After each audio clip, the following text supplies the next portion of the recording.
Thanks for taking time to listen to this episode of the Real ResQ podcast.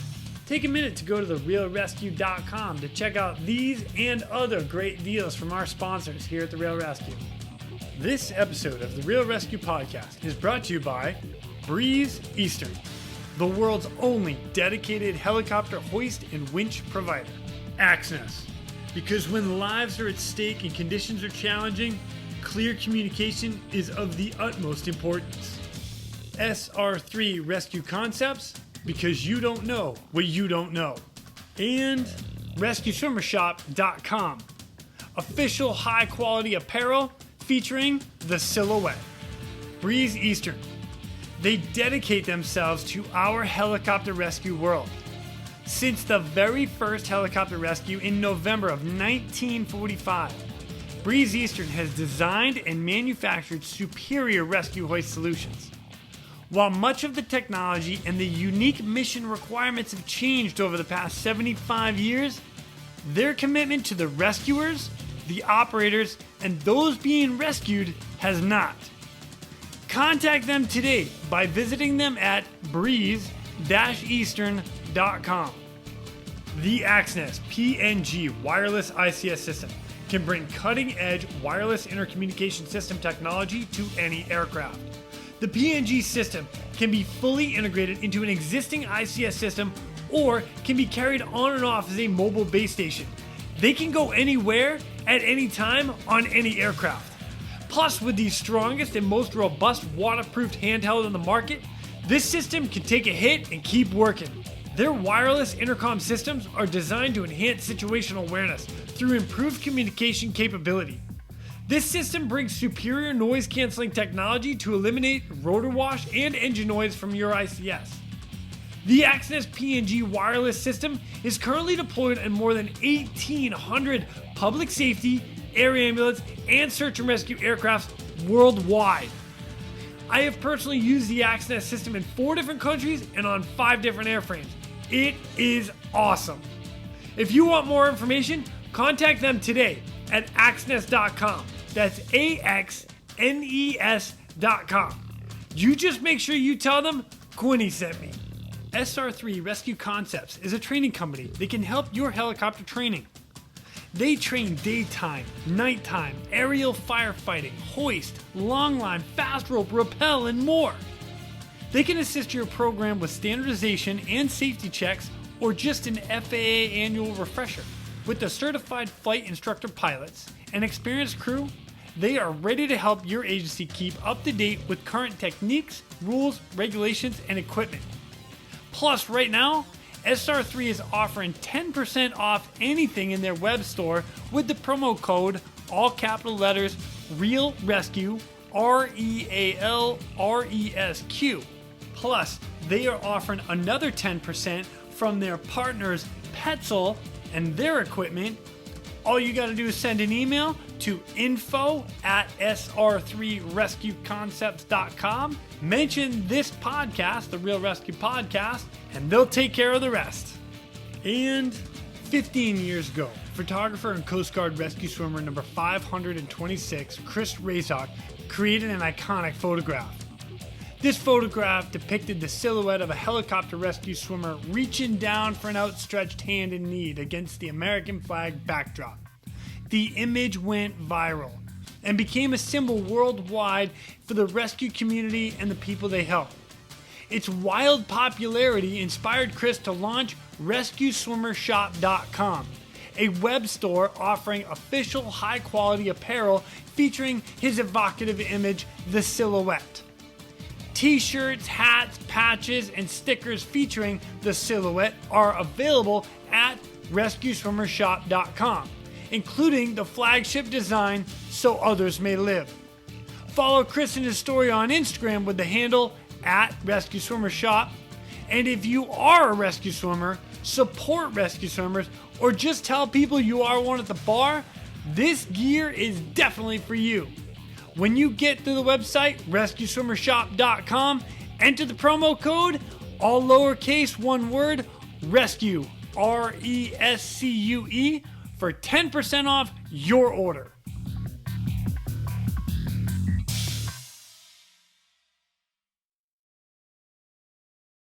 Our next guest coming up is another United States Coast Guard rescue swimmer. It was an absolute pleasure to have this guy on because he's a bit of the old school, because he started back when it really started getting going. He actually talks about a little bit of that, where he went to San Diego, never actually flew in a helicopter, and then boom, San Francisco came around and he went off the charts. Rescues, awards, the whole 9 yards, the stories are coming. In addition to that, he gives us a little bit of a history lesson, which I quite enjoyed, and I hope you guys enjoy it as well. It's amazing to me how things intertwine so much in our world, and then all of a sudden, pow, it all comes together. So please welcome our next guest, United States Coast Guard rescue swimmer number 28, Mr. Thomas Cooney. My name is Jason Quinn. I am United States Coast Guard rescue swimmer number 500. These are my rescues and rescues from those of us that put our lives on the line every day so others may live. This is the Real ResQ podcast.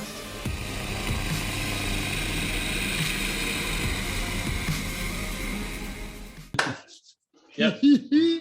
Okay, let's do this. Ladies and gentlemen, welcome back to the Real ResQ. Today I've got another brother with me. I'm super pumped. United States Coast Guard rescue swimmer number 28, Mr. Thomas Cooney. What's up, Thomas? How are you, brother? How you doing, Jason? Man, I am awesome. Thank you so much for joining me. And you and I have talked a little bit about some of your stories, and I'm just mind blown by some of the stuff that you've done in the past. And I'm excited for everybody else to hear your stories. So welcome to the podcast. And well, thank you. You're it. Thank Introduce you for yourself. having me. Absolutely. So just give everybody a little bit of background, who you are, where you're from, how you joined the Coast Guard, and how the heck you got to be a swimmer. All right. Well, I am Thomas Cooney. I am United States Coast Guard retired. I am rescue swimmer number 28. So that whole helicopter rescue swimmer 28. But, that's right, because there is a difference between helicopter rescue swimmers and your vessel rescue swimmers. Yep. And yeah, well, I remember the days our patches just said rescue swimmer, and then all of a sudden the boat swimmers were using rescue swimmers and using our patches. I guess that changed everything and went back to helicopter rescue swimmer. Yep. So, and then we added the EMT logo and the wings, and yep. and all of a sudden we had a brand new patch. Yeah. You know what? For those actually that don't know, we had two patches, and I was in the new logo patch, and that's totally true. And as soon as that happened, when everybody started seeing it like throughout the Coast Guard in general, that same rescue swimmer patch, it was like, oh, no, we're different. We are totally different. So it went to, okay, you know what? We're EMT basics. Let's throw an EMT patch, a little blue star of life. And then we're going to throw the aircrew wings on there. And then it's going to say helicopter on it. Like the one you're wearing. Yeah, exactly. Yeah. And the number thing too is I got to tell you a funny story about rescue swimmer number 28 is I didn't even know I had a number until after I was retired.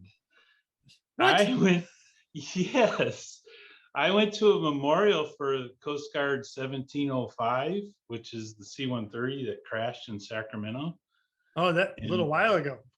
Yeah. Well, they have a memorial, I think, almost every year. And I was there for one, and I met Karen Voorhees. Yeah. Voorhees. Yeah. And Karen's amazing. We were introducing ourselves, and I knew she was an ASM swimmer, and she introduced herself as I'm swimmer number 515. I was like, well, I'm a swimmer. I was a swimmer too. And she goes, well, what number were you? And I'm like, number? I didn't know I had a number. That was my response to her. So I had to go look it up. So this is kind of important. I had to go look it up at Coast Guard Aviation Association, the website that they have, and it's just kind of important for everybody to kind of know, especially the swimmers, to know that that's there, because there's a lot of history up in there. And so it has all the list of the swimmers by numbers, right? Yeah. I don't know where else you would find it. So, and I think, don't quote me, everybody out there, but I think we are the only service that actually tracks numbers. And I know the pilots used to track number, like you were graduated flight school and you were pilot number blank blank, but I don't think they do that anymore. Oh, they do. Oh, Okay. really? Yeah, I think they still do. Okay, let's say they still do. In the Coast Guard Aviation Association bulletin that they put out, you see that the pilots that are graduating get their number, right? Oh, cool. Okay. Pilot number. Yeah, they're still doing that. All right. Well, yeah, you can go there, you can get the roster numbers. Also these certifications that you're reading, you know, the certificates of the Air Medal and DSCs that you read all the time, they're posted there, but they're only posted there by the person that has it. So right, even if you're not a member of the association, go there, and if you have an award, get it posted up there. Just send it to them. It's pretty easy to figure out how to get it there. Yep. But yeah. I actually had those guys, they emailed me not too long ago. And so I had an Air Medal that I actually, it's episode 1, and they didn't have that up on the site. And they actually emailed me because Brian Washburn was my pilot, and they were like, I guess Brian had emailed them like, hey, I was on this case. This was my crew. And so they reached out to me like, hey, Brian said that you were on this crew. Is that true? Oh, that's cool. Yeah, as a matter of fact, it is. Here's the award. Yeah, because I told them that too, because out of the crew of 5 with my award, there's only one person that has theirs up there. Like the 2 pilots and the flight mech are missing, and I'm like, why aren't they there? Yeah, so yeah, that's kind of important. I like to put a plug in for them just to let that history get written. I'm kind of a history buff a little bit, so. You know, I agree with you. This is one of the things I like doing about this podcast is this is a lot of history. I mean, there's a lot of history that people don't know about. You know, you do all of us have some amazing rescues. Amazing. You have no idea how important your podcast is, Jason. Oh, buddy. Thanks, man. Seriously, like, you are documenting history firsthand, right? I'm going to tell you a story that I watched with my eyes, right? You can't get that unless I write it down or do this podcast with you, right? And I want to write it down. Yeah. Hey, now there's a lot of people that are trying to put books out, and like Cavallo, and there's been people that put books out, and I think there's room for all of us to put books out. I would like to read every one of them, but right now you're gathering. If you could get all 1,000 of us on there, that'd be crazy. That'd be awesome. All right, yeah. Shout out, let's go, boys. Yeah, but these stories, you know, I've heard these stories through the grapevines, but I've never really heard them from that person. Right. Which, you know, to me is like, this is like exciting, actually. Well, and I think actually shout out to a couple of the guys too, like Mike Odell. When he came on the podcast, like I had no idea what he went through. Like he actually kept a lot of his rescues, you know, close to the chest and really internal. And that sorry. Steve Fry said something too, but I haven't talked about these things in 20 years. And Steve Fry you are coming to me. Steve Fry said this is kind of like therapy, and he didn't know if it was good or bad. So I'm in the same situation, man. No, should I get a couch right now? You should probably lay down. Thomas, would you like to lay down on the couch? Go ahead. No, it's time to get it out, I guess. Yeah, you know what? This is how swimmers do it. Yeah. So yeah, this is so important. I'm glad you do this. I encourage everybody to contact you and tell us your story. You know, I don't know, like you're always reading all these awards, but you know, some people went through hell then did get an award. And I don't know. Very much so. No. Very much so. Not every rescue comes with an award. I got an award because the pilot was good at writing it up, you know. Of course, we did some crazy stuth, but yeah. So it was worth it. Yeah. Dang. Well, I'll tell you what, Thomas, let's so bring us in. What brought you into the Coast Guard? Well, I kind of have to weave a little history here, so I want to start. I want to start before I turned the age of 1. Okay, all right. Right, before I turned the age of 1, my mom enrolled into college full time. So I was a baby, like less than 1 year old. The problem was I'm the 5th child that she's had.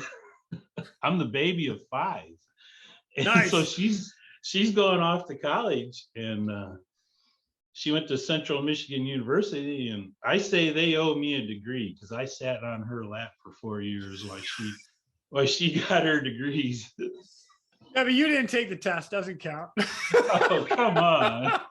I absorbed it all, right? Honorary degree right there.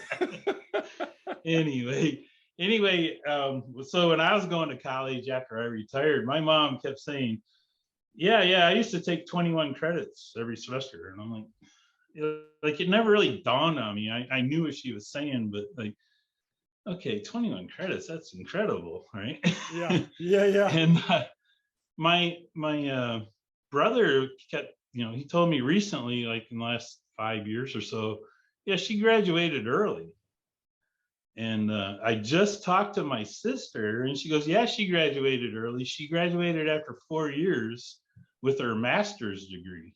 Oh my gosh. Yeah, with 5 kids in her life. My oldest brother was like going into 8th grade when we moved there. Wow. And I was a little baby. Yeah. So my mom like went through college, had me on her lap, and then we moved to Algonac. And Algonac's a little town in Michigan, and it's quite famous for Chris Craft boats. It's the home of Chris Craft boats. But before my mom went to school, my grandfather bought a shop in Algonac, and it was called the Francisco Polishing and Buffing. And it was like 1959 or 60, somewhere around there. Okay. My mom was in school at the 62 year, and his polish and buffing shop did a lot of work for Chris Craft. They polished all the chrome and all the, anything that was chrome was polished by him.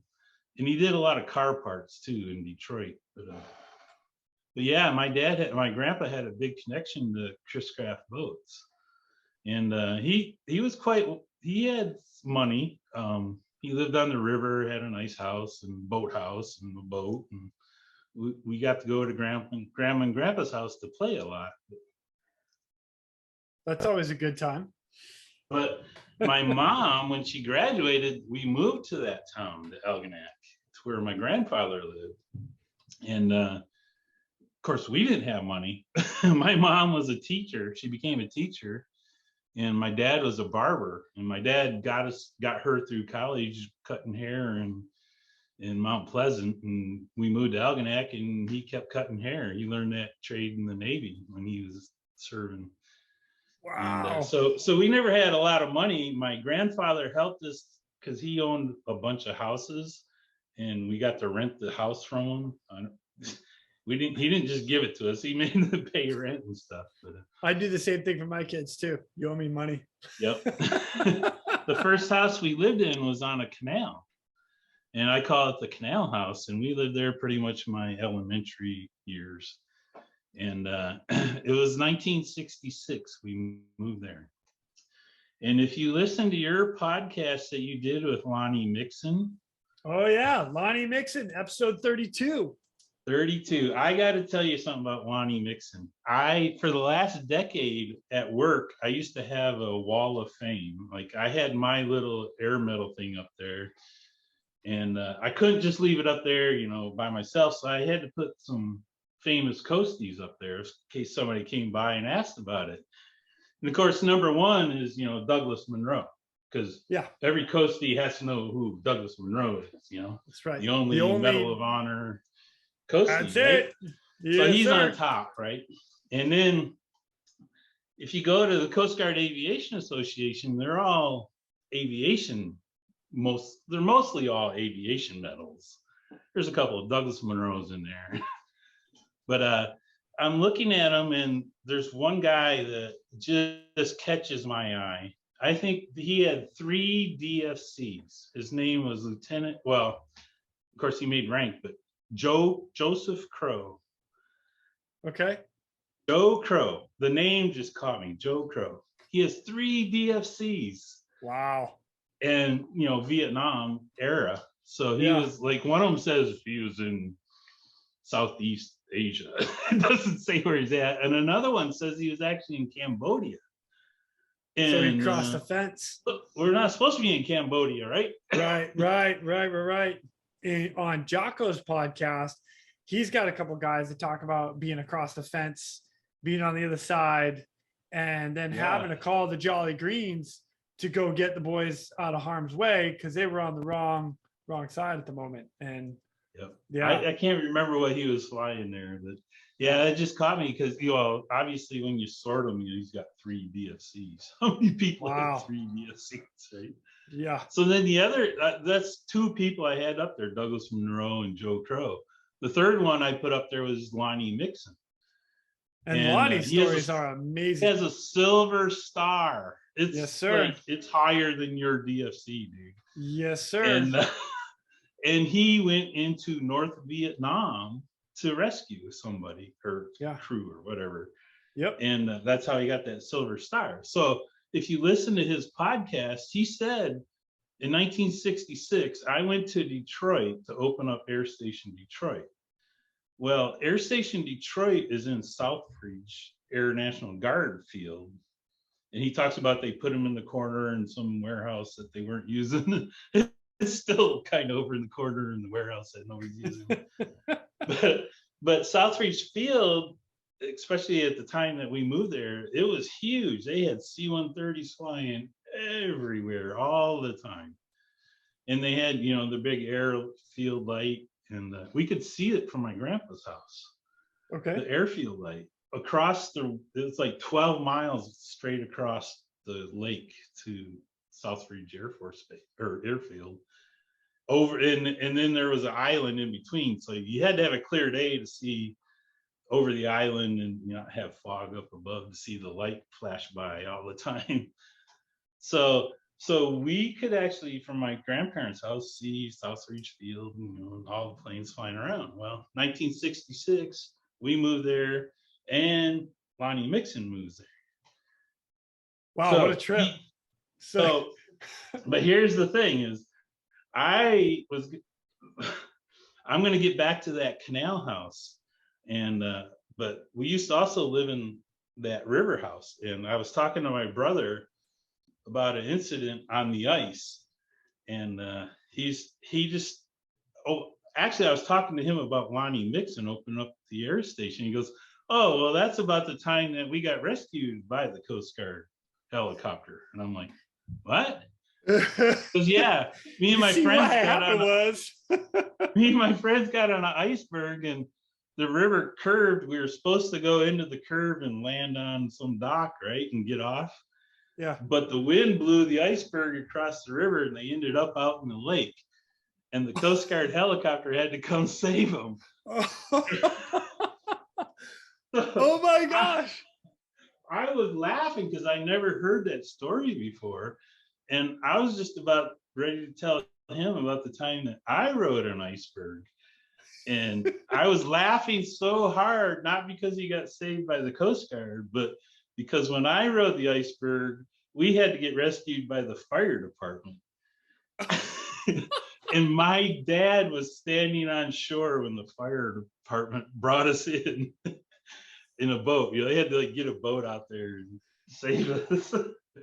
But I just laughed because I was like, now I know why my dad was so mad when we were riding the icebergs, because you, my brother, did the same thing a decade before me.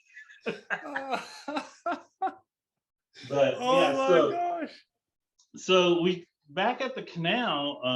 I don't know if it was the first year or the second year that we lived there, but my sister was out skating on the canal with her best friend Amy, and my dad got my skates on me, and I tromped out on the ice, and I had to go tag out with my sister and her friend, right? And I skated up to him, and ploosh, we went through the ice. And I was like, I don't know. I think something, I don't want to say this because Jeff Tunk said it, but something lifted him. Yeah. I think something lifted me out of that ice, and it threw me back up on the ice. Really, I think I just hit the bottom and jumped and tried to get back up on the ice. But I turned around, and like my sister's like drowning. And Amy, her friend, is like trying to grab the seawall because there's like a steel seawall, right? And I'm up on the ice on the other side because they were up next to the seawall. I was back out in the middle of the ice. I went running, screaming, yelling, I killed her, I killed her, I killed her, and running up to our house. We didn't have a seawall. We had like rocks and mud. And I went running up the mud and got on the sidewalk, and we had stairs about 9 stairs high, and my dad was standing at the top of the stairs. And I was like, I killed her, I killed her, I killed her, she's in the water. And my dad goes out there. Well, I guess Amy had gotten up on the seawall, but my sister was still down in the water, and she was so cold she couldn't move anymore. And my dad reached down and grabbed her and pulled her up. Holy cow. So I'm like 5 years old at this time, 5, 6 years old at the most. So I've never really said that story to anybody. I told my brother that story probably 7, 8 years ago when we were talking, but I never talked to my sister about it. And so the other day I brought it up to her. I goes, you remember us, me, you, and Amy falling through the ice? And she goes, yep. And I was like, well, you tell me what happened. And she goes, I don't know what happened. Wow. Still don't know what happened. So I told her my story, that I went running and Dad came out and saved her. And she goes, she's quiet for a little while, and she goes, you remember saving me again another time on the ice? Well, my grandfather and grandmother, they retired and they went to Florida and stayed in Florida year round. So we rented the river house, like when I was in junior high and high school. And I think it was Amy again. We were out there skating, and it was a beautiful place to skate because we had, I think I sent you like Google Maps so you should look it up where it was. Yeah. We had like French long lots, right? Because we had riverfront house, and the front was the waterfront. We didn't call the road the front. That was the back, the garage and stuff. Yeah, real thin lots. And then we had a boathouse out at the end. It was like, had 2 boat stalls, but the dock was like 120 feet out, and our dock went out on the left side of our boathouse, and our neighbor's dock went out on the right side of their boathouse, and they had a 2-boat boathouse. So between the 2 docks, we had a 4-boat boathouse, like almost. Wow. There's like a little separation, but that made a perfect ice skating rink because it was shallow. That was the shallow end on that side of the boathouses. And my sister reminded me that we were getting on the ice to go skate in the shallow end, and she went too close to the boathouse because it gets deeper and the current like melts the ice away. Yep. I was already on the ice. She got on the ice, and then Amy was getting on the ice, and she went over by the boathouse and fell through. And I had my hockey stick, so I like got on the ice and I reached out and had her grab my hockey stick, and we pulled her up. So by the time I'm probably like freshman in high school, maybe. I saved my sister twice. Jeez, oh man, you started young. Wow. We were pretty crazy. I mean, I learned, I was the last of 5, so all the traditions were handed down to me. So out past the boathouse, there was a platform. Do you need answers? Out past the boathouse, there was a platform, and that's where the deep end was. Well, if you jumped off the end of the platform, that's where the river went deep. You could go down 20 feet before you touch the bottom out there. Wow. And then river is probably like 35, 40 feet deep in the middle. And it's probably like a half a mile across to the island from our boathouse. But there's a ladder out on the platform that goes to the top of the boathouse. And the peak of the boathouse is like 33 feet in the air because it's a 2-boat boathouse, right? I see where you're going with this. I'm seeing it. For the last 20 years with my uncles and my brothers and my sisters and all the neighbors was, if you go up the ladder, you don't come down the ladder. And if you go up on the roof, you have to jump off at the peak because the spilings everywhere else is too dangerous. You have to go at the top and jump off the 33 feet high roof. I mean, sign me up. So, and if you went up there, you couldn't go back down because that was the rule, but you couldn't stay up there either because it was so hot on the shingles that you had about 3 minutes where you had to decide to jump off. It was quite, and then the current, when you jump in, there's like a 3-mile-an-hour current. So by the time you get back up, you're already down the river. Floating down the river. Oh my gosh. So you got to swim your butt off to get back to the platform. And so you're just training to be a swimmer. Oh God.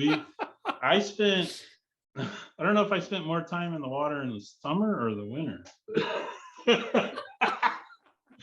Yeah, we used to play tag like between the boathouses and you hide in the boats, right? You could pick a boat and hide in it. And my favorite thing to do was go underneath the docks because the water was pretty high back then. And they could see your legs under there, but you could like lay down and like there's a little air gap between the platform where they walk, right? So you could hide up in there as long as you got your feet up, right? We used to play tag. We'd have like 20, 25 kids playing tag, shallow in, deep in, off the roof. We used to jump over to the other roof. Oh, I used to like put my hands between both roofs and just like let go and go go down. It was awesome, man. We had a great time. Algonac is a very marshy area. It's like it's part of the Great Lakes, St. Clair Rivers dumping into Lake St. Clair. And it's a big delta. There's a lot of islands and it's really marshy. Matter of fact, our mascot at school, his name was the Muskrats. Oh, nice. So we were the Mighty Muskrats. I'm not sure those two go hand in hand, but we're gonna go with it. So in the winter, like the neighborhoods would play hockey. This group had their hockey team, and come over today on Thursday. We're the home team, right? So we would skate through the marshes and the canals and go from this neighborhood, and we sometimes I'd be skating 6-7 miles just to go to play hockey over in some other neighborhood. Oh my gosh. And it was all by these canals back out in the marshes and stuff. And so there's a few times that like I've fallen through the ice, just like with my sister when I was a little older, like skating up to my friends and kaploosh. Yeah. Like, damn it. Fall through to your like your waist, and get back up and you have to skate home for 4 or 5 miles in the freezing cold. Except for I learned one thing. When you fall through and it's freezing cold and your blue jeans are all wet and they turn to ice, they make really good hockey pads. So we're skating home and here's a hockey game and I'm like, hey, I can play goalie, man. Oh my pants are all frozen. Yeah. That's the crazy stuff we did as kids. Oh, that's so funny. And I'm not the only one. People I talk to from my hometown, it's same story. I'm sure there should be like 2 or 3 other swimmers from that town. But so we lived on the river house, and I told you the story about the icebergs. you could ride them in the shallow end because it would just go from one dock to the other, right? The current would take you from one dock to the other. But out in the deep end, you're gone. If you fell off one of those icebergs, it's 30 feet deep out there. Wow. So one day two of my friends decided we're going to ride the iceberg down to their dock and hopefully run into a close one. And we ran into a dock, all right. We got into a boathouse, but there was no dock to the land. So we were stuck in the boathouse. And obviously the iceberg was gone because we jumped off of it onto the dock, like we were waiting for the next iceberg, or, we didn't know what we were going to do. All of a sudden we seen the red lights flashing on the land. They came, put their boat in, and got us out of the boathouse and took us to shore. And there's my dad. Yeah. Man, I just dealt with this 10 years ago with your brother. Yeah, you can tell me that. Yeah, so, yep. That's Algonac. I tell you, there's one thing. I didn't join the Coast Guard out of Algonac. I joined it out of Houston, but when I was like a senior in high school, out my window, the Coast Guard helicopter came, and they were on that island across the river. It's about a half mile. Yeah. One thing my brother didn't do that I did is we skated across the river one day. Usually it never froze smooth because it was all these icebergs jamming up because of the current. And the Coast Guard would come and crash it up with the icebreakers and stuff. But one year it froze perfectly smooth. And we were like skating out in the deep end because it was so thick. It froze for like 9 days. Oh, wow. And we decided we're gonna skate to the island over there. So we grabbed our hockey sticks, right? Saved my sister with it. No, we grabbed our hockey sticks and we skated across, and we got across, and like that was the dumbest thing we ever did. Now we got to go back. But we made it back. And I don't think anybody any other year had ever done that. Wow. There was never another year you could do that. And I'm claiming fame that I did that. Nobody else, except for the two buddies I was with. Oh my gosh. That's awesome.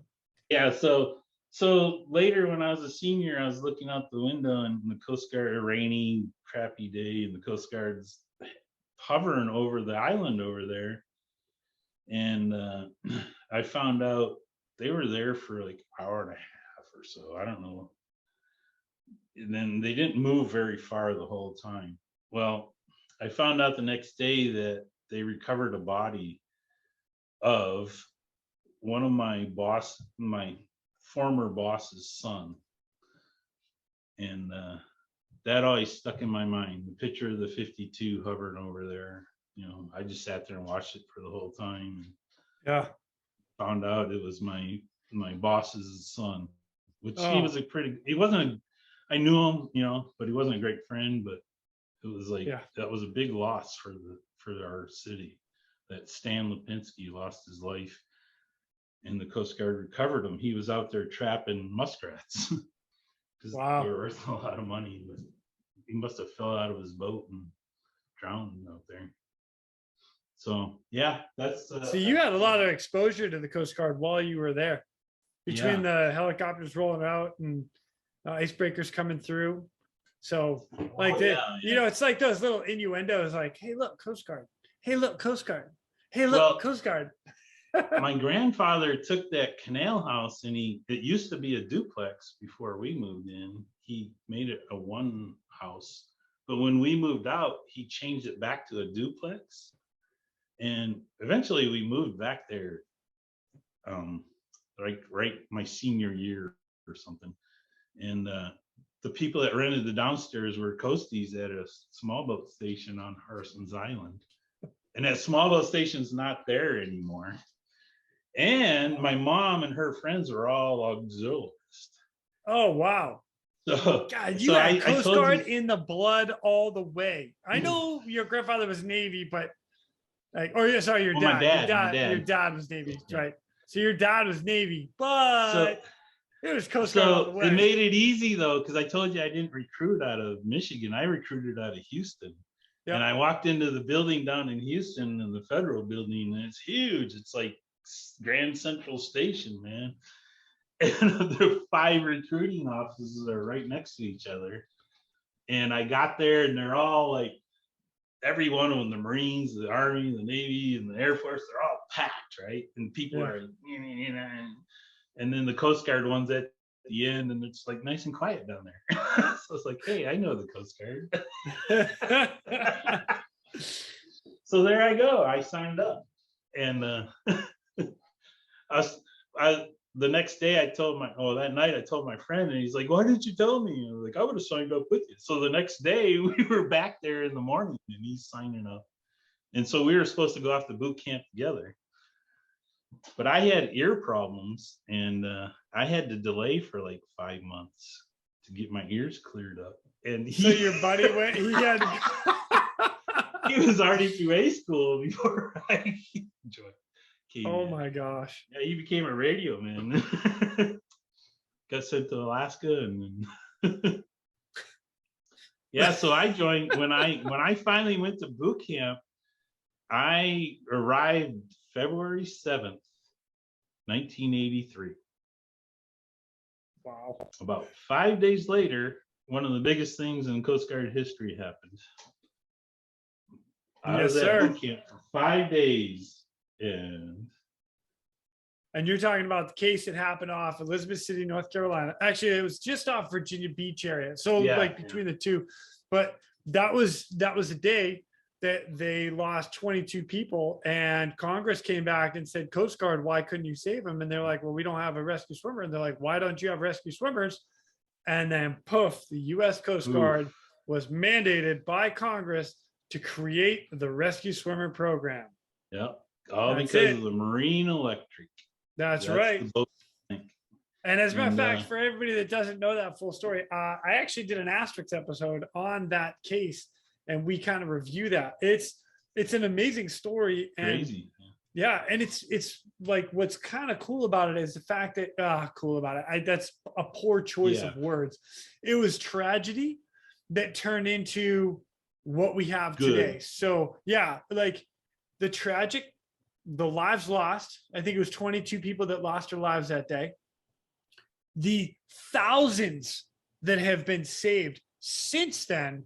Yep. So their deaths are not in vain. Their deaths have created a program that have saved thousands of people. It's amazing. I think I read that the Coast Guard before Katrina saved like 5,700 lives with the Coast Guard Rescue Swimmer program. Wow. After Katrina, that exploded, right? Yeah.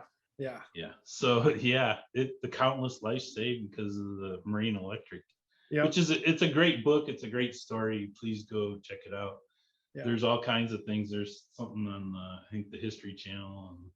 Yep. But interesting. Yeah, you're in boot camp when that happened. Wow. I'm at boot camp, so I didn't join the Coast Guard to be a rescue swimmer. There was no rescue swimmer. Yeah. And I have to mention his name. There was a Navy rescue swimmer that pulled I forgot how many saved, 7. Yeah. Maybe. Yeah. Because they did call the Navy in. He used both the Navy helicopter and the Coast Guard helicopter. He was like putting them in both helicopters.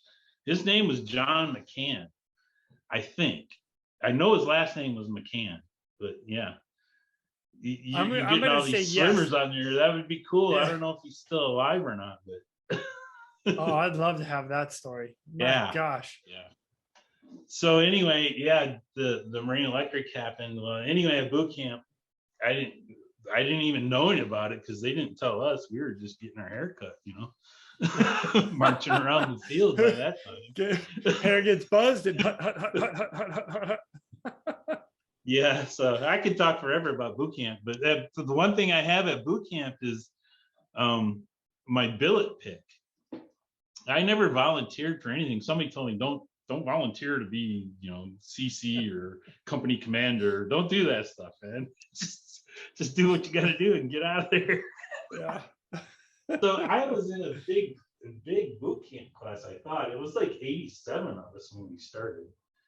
87. And, yeah. You know, the other services are looking at us like that. Really, 87? Yeah, please. yeah, I know. Somebody from Alameda said we had 150 when we went through it. Yeah. But so you know, we billet picked like with 60, the high 60s. I don't know what happened to the rest of the people who got reverted and stuff, but I was picking number 17 out of 60 some. Oh, that's pretty good. Well done, that's not bad, you know. I'm in the top third. Yeah.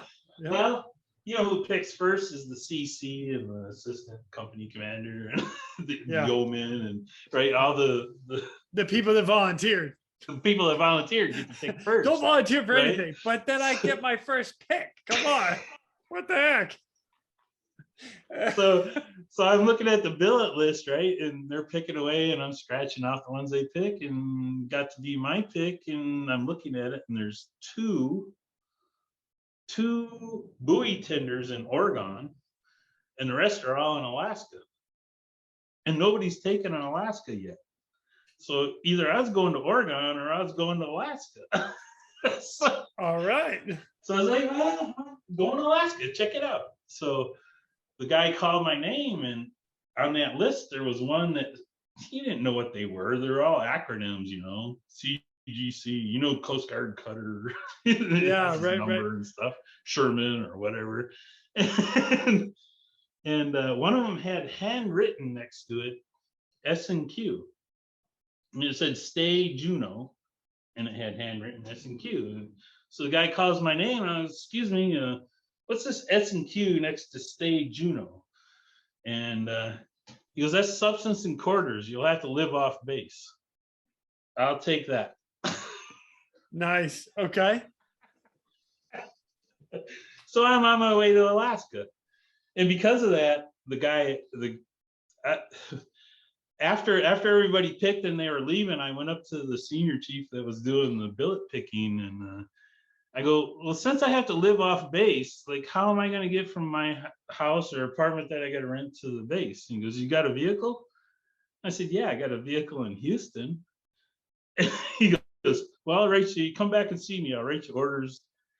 And so I got out of boot camp, I flew back to Houston, got in my truck, drove it to New Orleans, put it on the ship at the Army base, and they shipped it all the way to Alaska. So a month later, I got my truck. I was driving around Alaska in my truck. So Alaska's pretty important. Because now I'm going to A school, right? And I signed up for the crazy schools. MST, what was the other one? Another one that took, PA, photojournalist. Yeah. And ASM, right? Yeah. So MST is Marine Science Technician. They do a lot of the, actually, I don't even want to speak to what they do. Weather. They have a whole bunch of different jobs that they do. And then the PA, public affairs, pictures, writing articles, making the Coast Guard look amazing. Whoop, whoop. So, and then ASM, I was on all three lists, and they all had like 2-year waits. Oh, wow. And so ASM came up first. I'm like, okay, you know, like everybody else says, the chief is like, are you gonna go jump out of helicopters? I think actually I was on Commandant's Bulletin. I was on the cover of Commandant's Bulletin when I was in Alaska. Wow, we were doing helo ops with Air Station Sitka, you know, doing the basket hoist, and the district PA was down on our boat taking pictures, right? So you can see the helicopter really good, and you can see us tending the trail line and stuff. And then you turned your face to your good side and did with a little flex. I can't. I really can't prove that was me doing in the picture, because there were several of us back there doing. But I'm going to say it was you. But it was me, yeah. And that was Coast Guard. I don't know what number it was from Sitka. I actually think it was the timing of that. It could have been Steve Fry up there as a flight mech. Oh wow. So I don't know. You have to ask him if he thinks he was on the cover of Commandant's magazine. Okay. Well, come on, Yeah, Steve. so- We're gonna have to reach out. Let's call. So I go off to A school and class number 9. ASM class Aviation 9, Survival Man. 1985. Yeah. And this is 1985. So they had just started the rescue swimmer program. Okay, so over at the air station, actually, I'm going to mention Butch Flight because I used to work for him and I know him a little bit. Butch That Flight guy, was in. he was was in on class. this podcast. He was in class 7, and 3 people in class 7 went to swimmer school with Farmer, but not right as part of the school. So the first class that went to swimmer school in Pensacola as part of the school was actually class 8. And there's rumors about class 8 that I'm not going to talk about because I didn't witness it. You'll have to get somebody out of class 8, but the famous DOR and their armpits. You ever heard that story? No, I do not know that story. You know what? We'll wait and we'll get somebody from that Find class. Somebody from class 8. You ask calling somebody from class 8, ASM class 8. We want to hear what this is all about. Yep. So class 9 that I'm in, we have to go to Pensacola right after that incident. But those guys that did that came back and they were in big trouble at the A school. They like put a bad name on the A school. And there was, I don't know what the hell happened. But, they should have looked at us in class 9 and said, that's not going to happen with you guys. But what happened was that the instructors came. It was a 12-week school that we were an ASM school, and we were the last class that was going to go to Pensacola as petty officers. So my shirt says PO3 Cooney, right? Yeah. And instead of airman. And that's because you had, well, real quick, that's because you had gone through aviation survivalman school, and once you graduated, you then got advanced to E4. So a lot of people didn't know that. Yeah. So we put our crows on that Friday, and they put us on an airplane to Pensacola, and we were waiting Monday morning to get hell beat up, so to say. Yeah. But so people understand, like now at the current like rescue swimmer school, you go through rescue swimmer training and basically aviation survival maintenance training, all the side job that the rescue swimmers do in the Coast Guard. And then collectively together, you pin your crows on, you advance, and when you graduate that school. Yeah. So the fact that you were advanced, you guys are way more professional than we were. Well, but what happened was, they should have took a lesson from class 8, because I don't know I'm not going to explain what happened, but there was some guys that graduated from class 8. They stayed there and finished, and I think there's like 5 of them. And they should have took our class and just said, you're not going to do that down there. Get your act together. But what happened was they went out and they quit on us. When we didn't the stuff that you guys are doing, we didn't know anything about it. We would go to school all day, and then after school for 2 hours, we would go over to the gym and change, and then work out in the field and run a mile and get to the pool once a week. We got to go to the pool. Wow. This is while you were in ASM school for the Coast Guard. This is before you go to Pensacola. Before Pensacola. Yeah. All right. So one day they had no program really to get us ready. Oh man. They had a couple people that failed, and they knew how to work out a little bit. Yeah. Like Jerry Sanavi, he got injured, and Parsons also was there. But they quit on us. Like it was a 12-week class. About week 7, they came out there and said, you guys are all idiots. You're on your own. Well, it was probably the best thing they ever did, because we all went and worked out. We didn't quit. We all got together and worked out as we were. Yeah. And so we're out in the field working out, and one day Butch Flight comes running down the road and sees us working out like we're ASM. We think we're ASMs. And he goes, "What the heck you guys doing, man?" "Well, we're working out, but the instructors quit on us, so we don't really know what to do." And Butch goes, "What?" He's a third class passer, just got done with swimmer school. They're starting the program over at East City with Farmer. And for those that don't remember, Butch Flight is rescue swimmer number 5. Like he was one of the first guys. Class 7, right? Yeah. So he's been on this podcast as well, and his story is just like amazing. It's awesome. So anyway, so I always talk. I think I talked to you a little bit. I like labeled the first 8. They're gods, right? Yeah. I think I have a better label for them because I don't think they like that being called gods because they were just the first ones. But I heard one of the coaches. I like watching hockey, and one of the coaches from the Sharks was one of the announcers from the Sharks used to be the coach when the first team of the Sharks. Okay. And he was talking to one of the players that is now a coach, and he goes, "You're one of the originals." So I think the first 8 should be the originals. The original. I like that.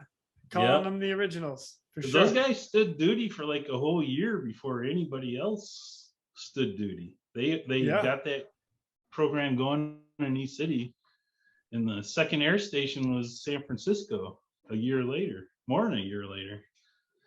Wow. Yeah, so they stood a lot of duty and did things that nobody else ever done for over a year.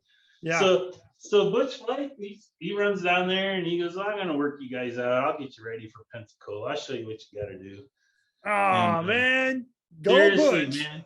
I think him and Kelly Gordon came down a few times, and then Scott Dwyer a few times, and they just worked us out, and what happened too is this kind of ties in a little history too, but I was so sick of eating at the galley there in East City. So we'd go to school 8 hours a day, 3 o'clock in the afternoon, we'd go over to the field, work out for 2.5 hours. And supposedly we were supposed to go back to the barracks and get something to eat, right? And we always got there last, and we always had the worst, what's left over. We don't have that anymore. So I decided, the heck with that, I'm running the Farm Fresh. So I'd leave my clothes at the gym. After we worked out, I would run the Farm Fresh in Elizabeth City. So downtown? It was like 5.6 miles away. Is it not there? Not Farm Fresh, Piggly Wiggly. Oh, okay. So yeah, I'd run to the grocery store. I'd buy a big old sandwich, and then the morale bus would come around, and I'd get on it and take me back to Elizabeth City. So you do basically a 2-hour workout, change, run a No, I didn't change. Just then run about 5 miles. Go to the grocery store. Miles. All right, so let's not cut you short. 5.6 miles. Go to the grocery store. And then I'd get on the bus, go back. I would eat the sandwich. By the time I got back to the barracks, I was done eating. I was back at the barracks, right? Every night. And I wasn't the only runner in our class. We had some great runners like Steve Larati and Johnson and Lawrence. Those guys all ran like every night, man. And after a while, some of them started running with me to the store afterwards. Oh my gosh. You guys are solid. so I didn't think I was even going to get through swimmer school, man. It was like when we got there, so we get to Pensacola now. Yep. We get to Pensacola, and things are going good. Hell Day comes up on that first Friday, right? Oh, you didn't go to Pensacola. Sorry. I didn't go to Pensacola. So you got a big audience here too. Yeah. So I get to Pensacola. Listen, wait. Well, I do want to be careful because I don't want to give away everything that happens at school. So Hell Week is or Hell Day is Hell Day. The SEALs have Hell Week, right? Yes. We only had Hell Day. Yeah. We'll leave it at that. Hell Day's the first Friday. We get there, dark 30, hour before we normally got there, or so, hour and a half. It's sun's just cracking up, and they get us out in front of the pool, and they form us up. We had a big swimmer class too. I think it was either 80. I think it was 82 people in our swimmer class. Wow! And there were 13 Coasties, 2 Marines, and the rest Navy guys. Okay. So they form us up in double file, and all us Coasties are in the back, right? And we're all back there. We're going for a run. And the instructor comes back there and he goes, "Get up there and lead this line." And I had a nickname because of a movie that just came out that sounds a lot like my last name. The movie Goonies had just came out. Oh my! So my nickname was Cooney. So it was Cooney, get up and lead this line. So I was like, I'm running up there and I hear all the Coasties back there. They're all laughing. And I'm like, what are they laughing about? And I get up to the front, and the instructor, in my line, there's 2 instructors. Yep. And the one in front of my line goes, "Don't lose me." I'm like, okay. So we're running, we go by the brig and all that stuff. And I don't know how far they ran us. It was like about 5 miles into it. I'm like right behind the guy, right? And yeah, all of a sudden my instructor starts striding. He's like kicking in. After 5 or 6 miles, he's like putting the burners on. Okay. And so I stayed right behind him. And then we pulled up to the pool, and I turned around. There's like 3 guys behind me, and there's nobody in the other line. The instructor turns around and goes, "Good job." And the other line finally comes up, and the instructor stops him right there and turns around and he goes, "What the hell are you doing? We're running in formation, sailor. Don't you know how to run in formation?" Oh my gosh. And I just looked at him and was like, he told me not to lose him, and I didn't lose him. Well, the Coasties are all back there laughing because they knew I ran every night for 5 or 6 miles. They knew that the instructors are trying to bust my butt and get me kicked out, right? They were trying to get me first, the old chubby swimmer guy from the Coast Guard. Wow. Ran him into the dirt, man. But well done, sir. It was hell. It was hell day, and the run was fun, but that was just the beginning, right? So somebody, I think it was, sorry to mention another name, I think it was Hathaway. He was in a class behind me. He was in class 10. He mentions Petty Officer Mitchell at swimmer school. Okay. Pastor Mitchell got white hair. I'm 6 foot tall. He's about 6'3" or 4, and like 100 more pounds than me. And my biggest weakness at swimmer school is doing push-ups. So every time that the whistle blew, and you know what happens when the whistle blows when you're at swimmer school, you get down as either push-up formation or flutter kicks, right? Every time that whistle blew, Pastor Mitchell was next to my shoulder, lean and rest. And he would like just stare at me, and I would just stare at him, and it was like, I became like Mr. Hydraulics when I was at swimmer school because of Pastor Mitchell. At first, I didn't think I was going to make it because I hated doing push-ups and pull-ups. Wow, that's so funny. Hey, you know what? We all hated something, for sure. Pastor Mitchell, he was my best friend at swimmer school. Wow. Just like everybody else. But yeah, so at A school, we went down there as petty officers, right? But right. we had our billets before we went, and I got San Diego. And nice. were some people that were really mad at me, but what they didn't realize was I was overseas before I That's went right, to because school. you were coming from Alaska. I was coming from, and when we went, it wasn't permanent change of station. We were only there for temporary duty. So, so Nice. I had my billet before we went to school. You guys all talk about a movie, that inspired you guys to join the Coast Guard and be rescue swimmers. The movie The Guardian, right? Great Yeah, movie. yeah. Love it. That You was guys, well, awesome. I was already a swimmer by then, so that was not my motivation. I was retired when that came out. I was going to college when that came out. Oh, I was all excited. There's a movie about my life. Yeah, yeah. And I go watch it. It's like an hour and a half long, 2 hours long, right? And I'm like, they summed up my whole life in like an hour and a half. What a drag. But I had a phone call when I was at A school. Hey, you're going to be in a movie. And I'm like, well, I'm about ready to get on the airplane and go to Pensacola, and that's fine. But all I really want to do is get through Pensacola before, right? Well, when we finished Pensacola and graduated and got back to East City, I had to go back to Alaska to get all my household goods because it wasn't permanent change of station. My truck, I had to go get my truck. Yeah. So they flew me back to Alaska.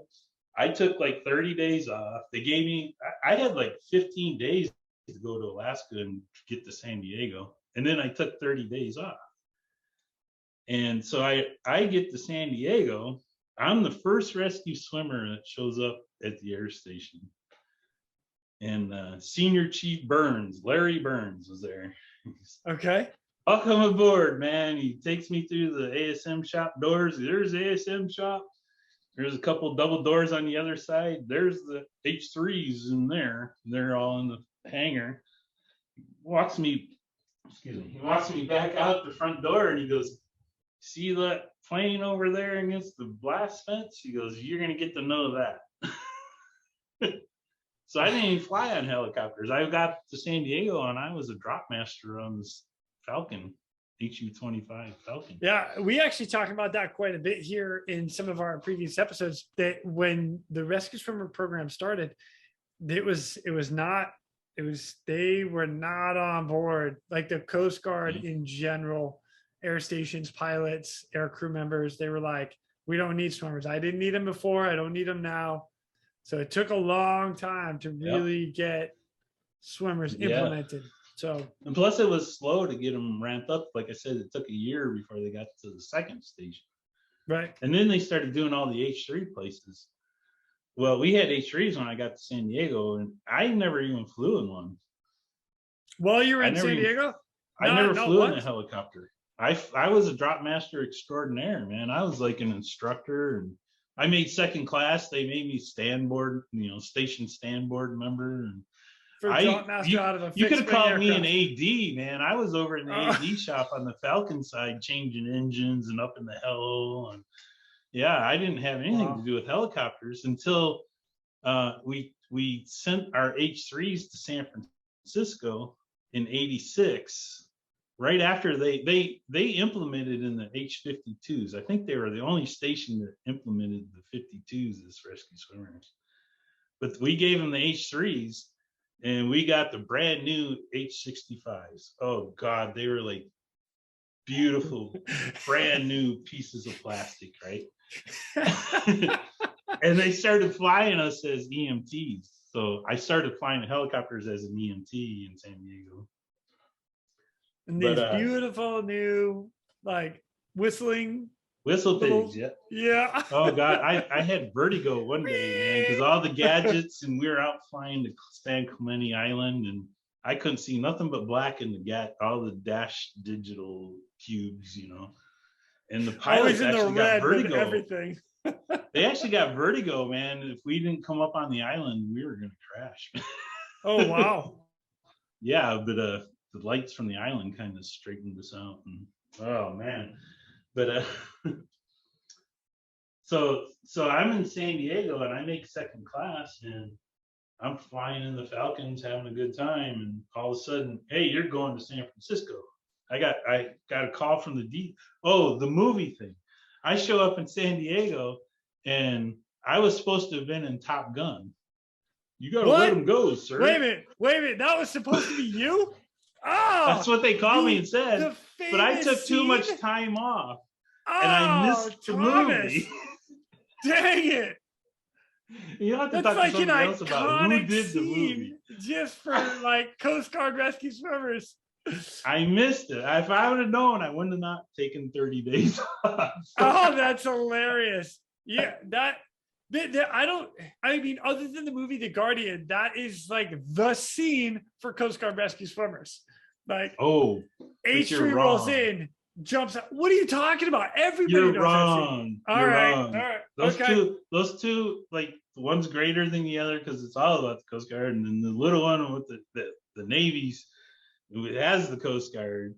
But there was something way before this. All right. That before influenced Top Gun? me. Let's talk about the show Flipper. Okay. I don't know the show Flipper. You never watched Flipper? No. Oh gosh, but I've seen Top Gun 1,000 times. All right, the show Flipper ran for like 4 years, from 1964 to 68 or something like that. And it was about a dad that had two boys, and he was like a park ranger in Florida in the Keys. And they had a dolphin as a pet, right? Okay. Oh God, I wanted to go to Florida so bad as a kid. My mom actually took me to Marine World in Miami so I could go see Flipper when I was like 9 years old. Nice. I think I petted him. So anyway, the show Flipper. Look at season 1, episode 1. Okay, I'm gonna look that up. So they call the Coast Guard to go get Flipper because they need him from over there to come over here to help find something. So the Coast Guard helicopter goes and picks up Flipper the dolphin and Sandy, one of the sons, and flies over to where the dad is who needs the rescue. And they're come in hovering in a 52 from Miami. And the pilot's up there by himself, and he has a gold helmet that says Navy. He's flying. Oh my gosh. And there's actually a Coast Guard flight mech in the back, right? They pull on scene, and they pull into a hover about 10 feet high, and they flip her out the door like a swimmer. And then Sandy goes running out the door. Boom, he dives in from the helicopter. So he's like the first Coast Guard rescue swimmer. No, I don't care. No, I'm gonna disagree. I'm arguing. I'm going back to Top Gun. Flipper, season 1, episode 1. All right. You know what? I'll give it to you, but man, Top Gun. I know Top Gun. You gotta let him go, sir. You gotta let him go. Yeah, that was Bertrand Kelly. He wasn't even a rescue swimmer. True statement. That's right. Could have been Thomas Cooney. I showed up to San Diego, and he was my roommate in the barracks there. And he had on the coffee table, he had a signed script from Tom Cruise. Oh, that's awesome. And the whole cast signed it, right? That's super cool. He goes, "This could have been you." I was like, okay. Well. So this brings me to what I really wanted to talk to you about. Is welcome to San Francisco. So I get orders. I make second class like in August or September of '87, and the detailer calls me up. You got to go to San Francisco, dude, early. I need you up there like in February. I go, okay. So I get orders to San Francisco. I show up to San Francisco.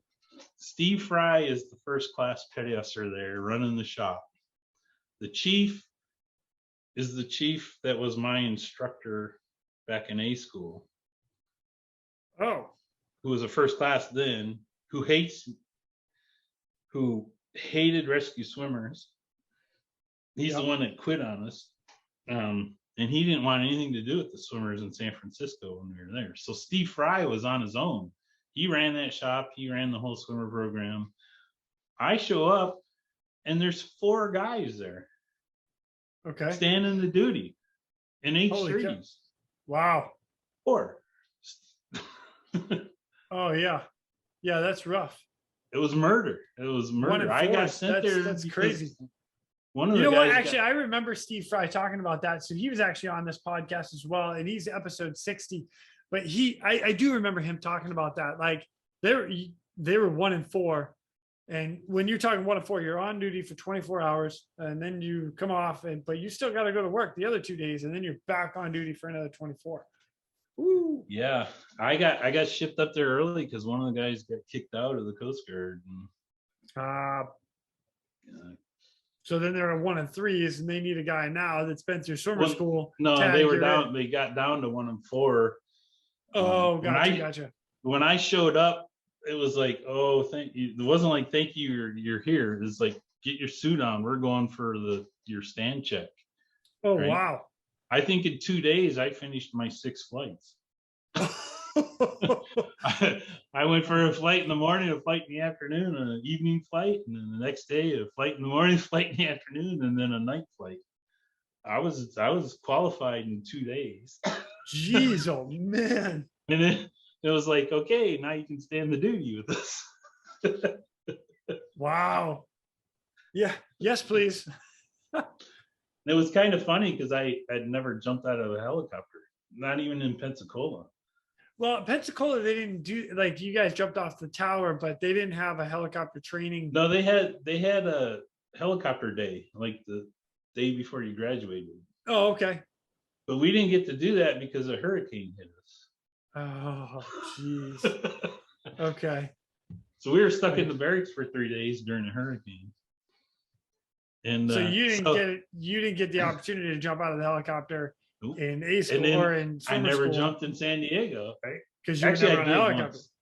They took me out once. They took me out once in the H3 and made me go look inside not inside the sailboat, but go knock on the hall and see if anybody's in there. Oh my God. I wasn't supposed to, but they're like, get this guy out there and put a suit on so we can go check this out. Wow. Hey, you were a rescue swimmer. You're fine. Yeah. It was all right. I got off that flight, and Colton Schultz was the flight mech, and he goes, "You look like the kid at the gumball machine, man."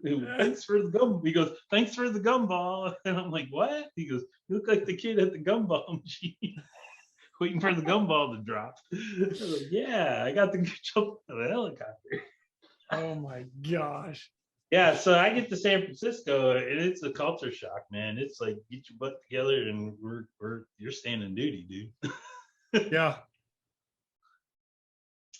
Yep. So that's where I started being a swimmer. And all right, so now once you got qualified and you're done, this is where you had a couple really tough cases, or memorable. Let's call them memorable cases. All right. Let's start with I don't know if it was my first case, but it certainly was early and very memorable. Okay. We had so many cases in San Francisco, and they weren't all, rescues. They were all like everybody else, searching for the windsurfer in San Francisco. My favorite. 2,000 windsurfers out there, and you're looking for the downed windsurfer. Yeah. Really? Really? Way to go with the details. And then you have, flare sightings, a lot of boat traffic in and out of San Francisco. Yeah. Busy. Plus, you guys are staying on 1 and 4. So. Yeah, somebody had to go to school or get their vacation time in, and it was. There was times I remember. Roy Griffiths, we just called him Griff. Him and I think it was 8 or 9 days in a row that him and I stood port and starboard duty because there was nobody else. That's 24 on, 24 off, 24 on, 24 off. It was so bad. We had a logbook, and it was called comp days, and we had to log how many days they owed us off, right? Because you had to come in on your day off, we owe you a day off, or you stood the duty because somebody else got bagged or whatever. Yeah, we had to keep a book. Oh my I think gosh. they still owe me like 30 days.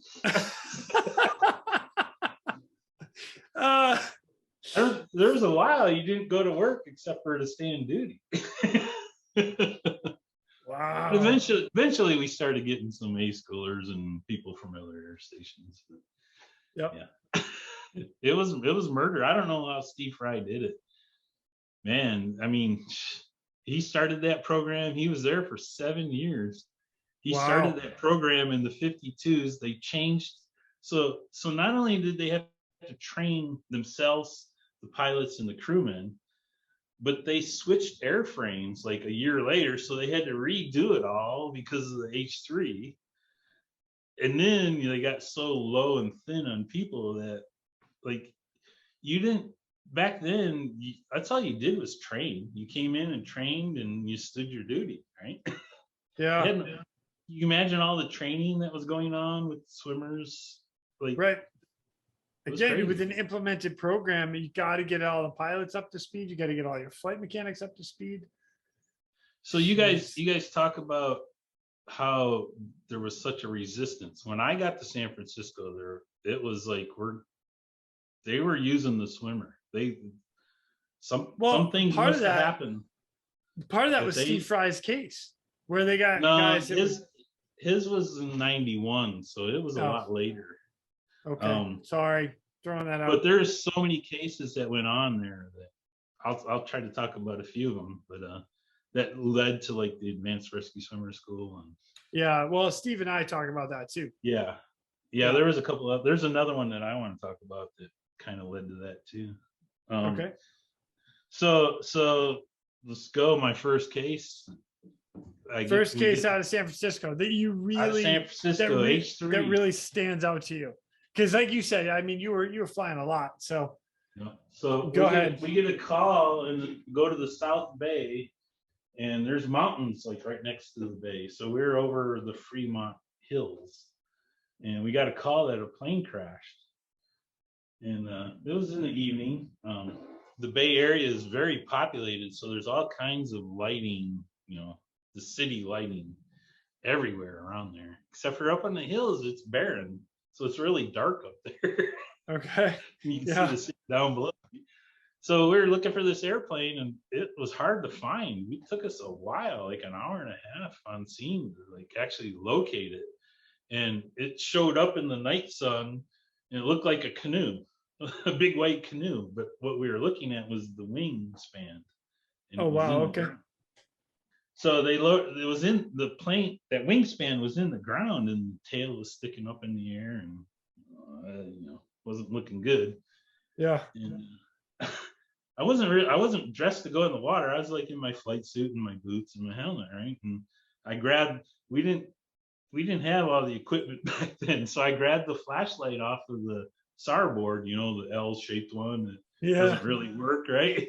Yeah. And I got that flashlight in my hand. I'm going down the cable. I get down there, and the whole time the ELT's going off, right? It's driving the pilots crazy, and I could hear it now that I'm down on the ground.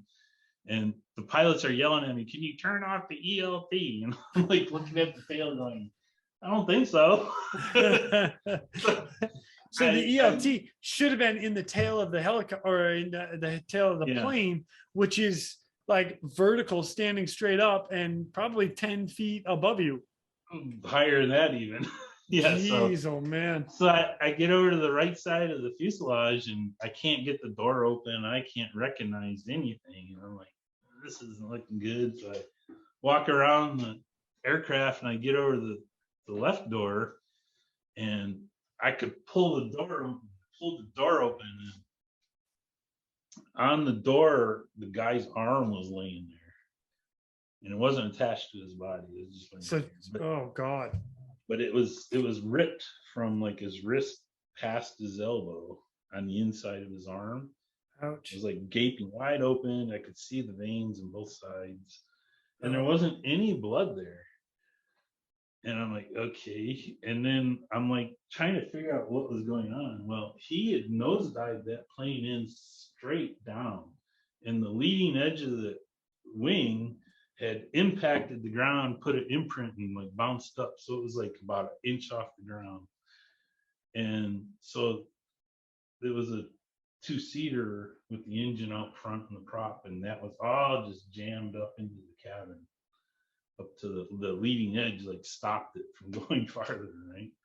Yeah. And the only thing that was there was had the short seat, you know, and didn't have like a tall back. And then so from the edge of the seat where his legs were to about where his shoulders were, that's the only part of the body that I could recognize. Oh, so, man. And the arm on the door. So I couldn't see any head. I couldn't, you know, no feet. It was all just crushed and mangled in there. And then the pilot finally gets a hold of me on the old PRC 90 radio. Yeah. And he's like, well, can you save him? I'm like, I don't think so. I think you better get the fire department or the FAA up here to check this out. I don't think you really want me touching anything until they get up here and see, you know. There's nothing I can do. The guy's definitely passed away, you know. Sorry. And they had left me to get rid of the noise and get away from that ELT.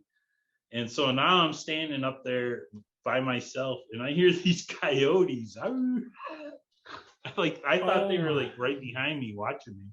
Like, can you guys come back and get me?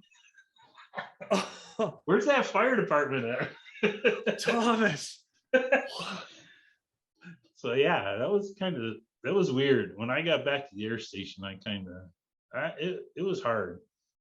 The swimmer that came in was Roy Griffiths. He was replacing me, right? I was the bag king, man. I used to come in at 3 p.m. for duty, and I'd be gone by 7 in the morning. So many times. Wow. So he's coming in to relieve me. It's like sun's coming up. I think they were just coming in for the day shift by that time, and he was going to take my duty because we just got back, and we were talking about it in the ops office, and I was like, I should have done something. Like CPR. I should have done something. Yeah. Like, no. You have a head, dude. You can't do CPR. Did you have a head? No. Can you do CPR? No. Okay. Oh my gosh. Just out of curiosity, how long were you left up there on the mountain or on the hill? Oh, you know, that was like 15, 20 minutes. It felt like forever, but you know, that 20 minutes was something howling behind you, and that flashlight didn't work. Yeah. It was dark too. Oh my gosh. That was one of my first cases in San Francisco. And it taught me right away that, you know, this job isn't all glory. Right. Yeah. Wow. That's holy smoke. Damn, Thomas. Yeah, so there was a really big case after that I went on. So, and that big case would be your air medal. Yeah. Air medal. Yes. And I do have that. So I get to read that and then we get to hear the backstory. All right. Oh man. Thomas, you had a lot of work going on in San Francisco, but this one in particular is pretty wild.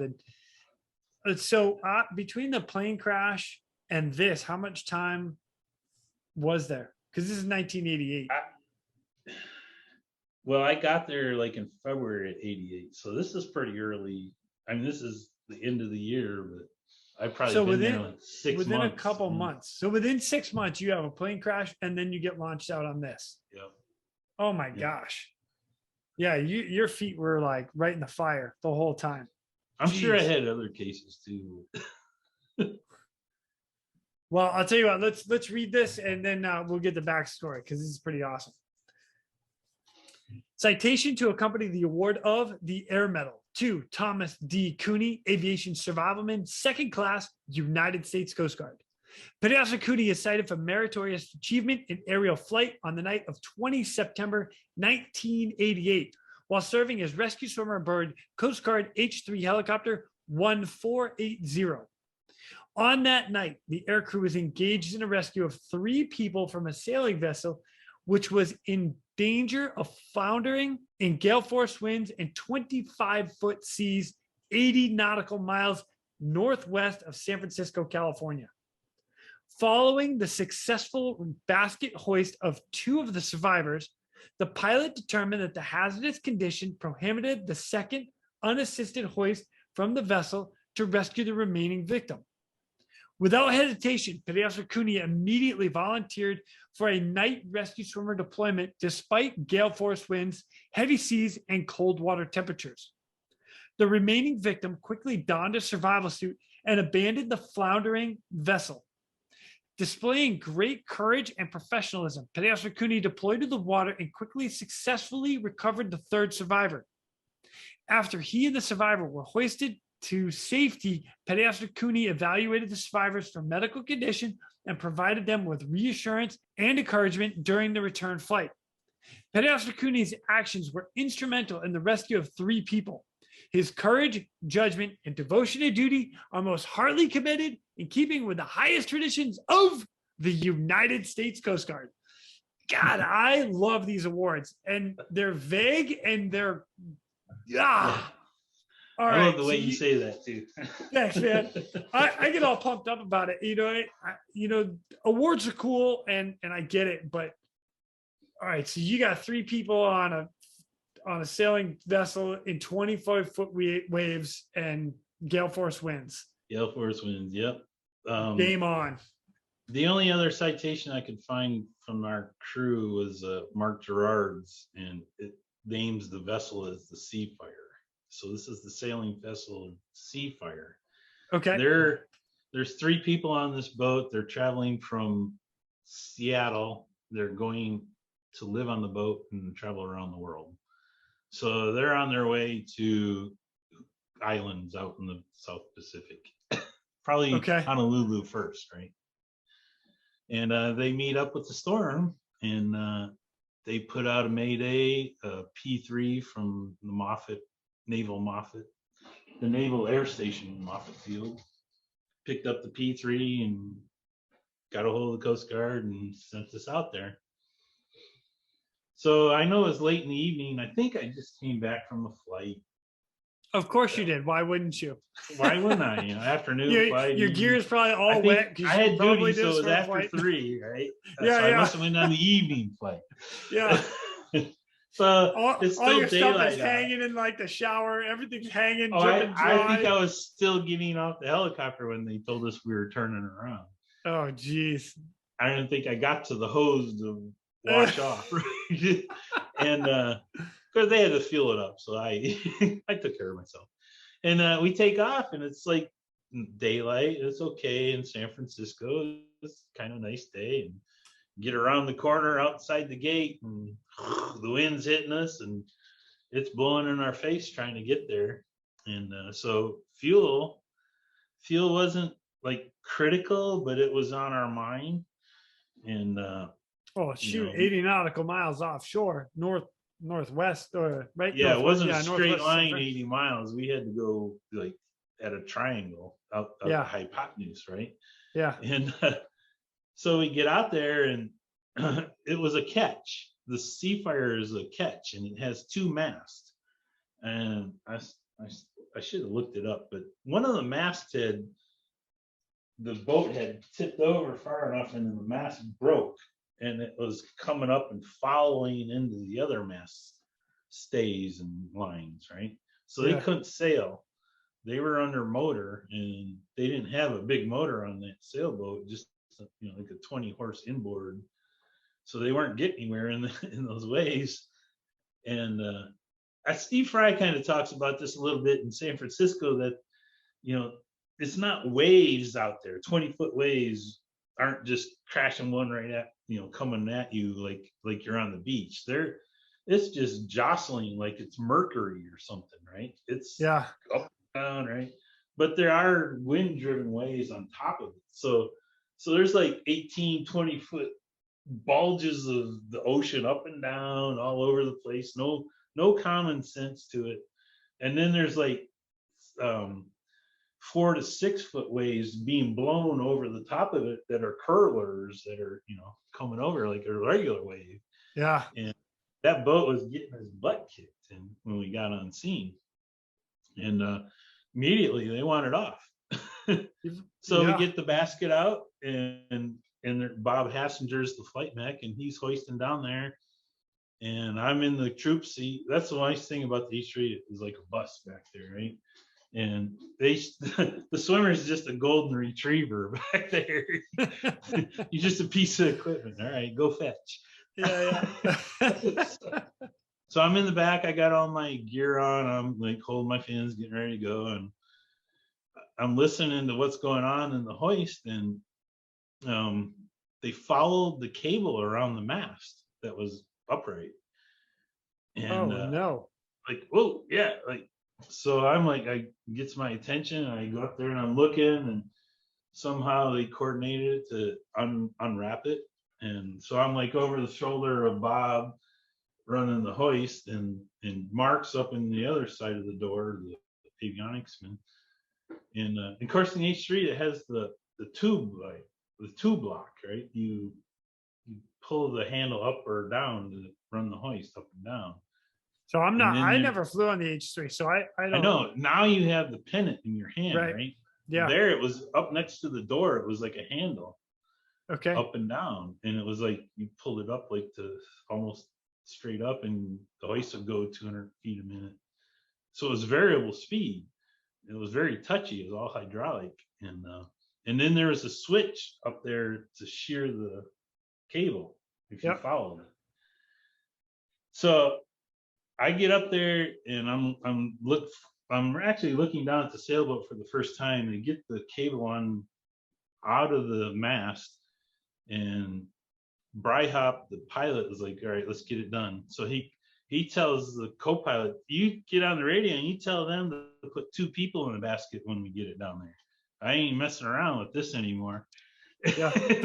So we get the basket down there, and they're like, okay. And they're trying to get in the basket, and the cable wraps again a second time around the mast. And I was just like, oh my God.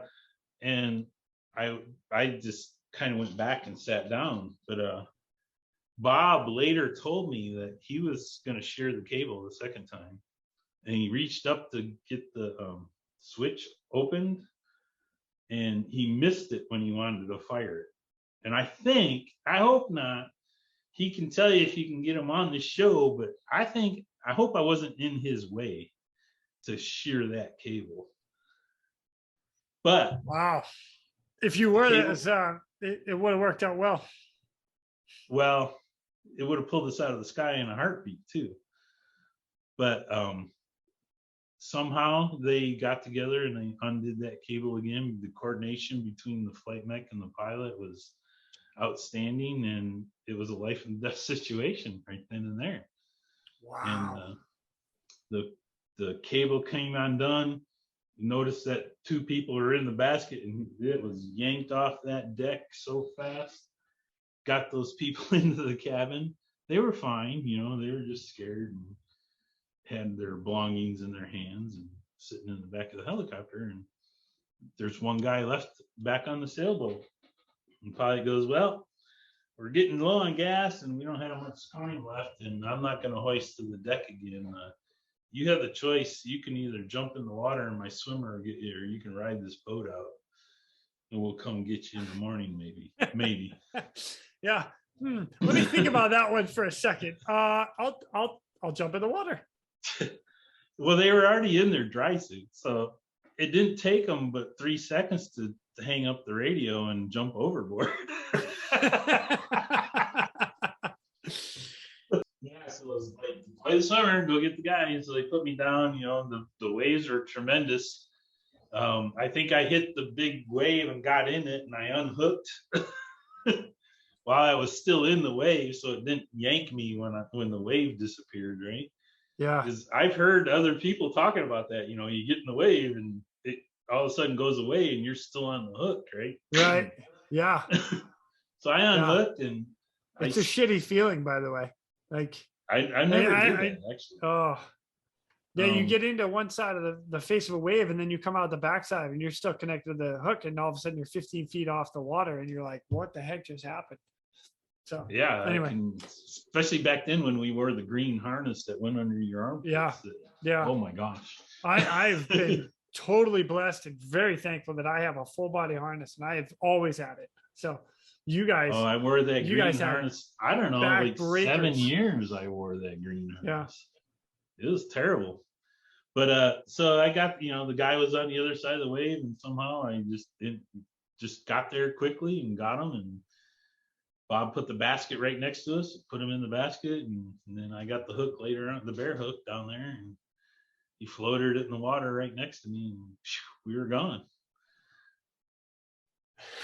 We get back to San Francisco. We don't need to take him to the hospital, so we fly into the air station and park right there. And we're trying to land and get them out of the helicopter. We're trying to figure out how to find their boat again, right, in the morning, so they can get back to their boat or whatever, where they're going to stay that night, because they didn't need the hospital, they needed a hotel room. Well, they had purchased that boat. The first two to come up had purchased that boat and were going to live on it for the rest of their lives. And the other guy was their brother, who had just gotten out of the Coast Guard. So when I was in the water and I grabbed him, I was like, "Are you all right?" And he goes, "Yeah." And I goes, "Are you ready for a helicopter ride?" And he goes, "Oh yeah, I just got out of the Coast Guard like a month ago, man. I was a boatswain's mate up in Washington or something." I was like, "Oh well, you'll know what's going on." Put him in the basket. Oh my gosh! It was a pretty easy rescue for me. Nobody was hurt, and the guy was very cooperative. And got to him. Nothing really happened to me. So yeah, we flew back and got them to safety. Well, the next day, the P3, the Coast Guard C-130 from Sacramento, and our H-3 and ships out there were looking for that boat, and they never found the Sea Fighter ever again. So they wouldn't have made it through the night. And so it's a save. Three saves. Three lives saved. And the pilot, Mr. Bryhoff, Bob Hassinger, the flight mech, AD2, I think at the time, and I got air medals, and the other two crewmen got Coast Guard accommodation, I think, or Coast Guard commendation. Not accommodation. Yeah, I got you. Yeah. Wow. And man, it was all because Mr. Bryhoff. I don't know if you recognize that name, but he was the co-pilot during the Jeff Tunks rescue. That's right, up in Alaska with the Bluebird. Oh my God, yep. Man! And I'll tell you, so Jeff Tunks was on here too. He's episode 46, and what a crazy, incredible story that was. But one of the first, the first one. Yeah, so first one to get a DFC, right? He is the first one to get a DFC, yeah. So the fact that you had him as your pilot going in there, he had plenty of experience with big waves, big winds. So keeping him plus calm, he knew how to write things up. So when we got our medals, it was a lot of it was because he was the pilot writing the scenario. Wow. And then I don't know, once you're a hero of the Coast Guard, it kind of follows you along a little bit. I guess so. But I didn't, that's the rumor.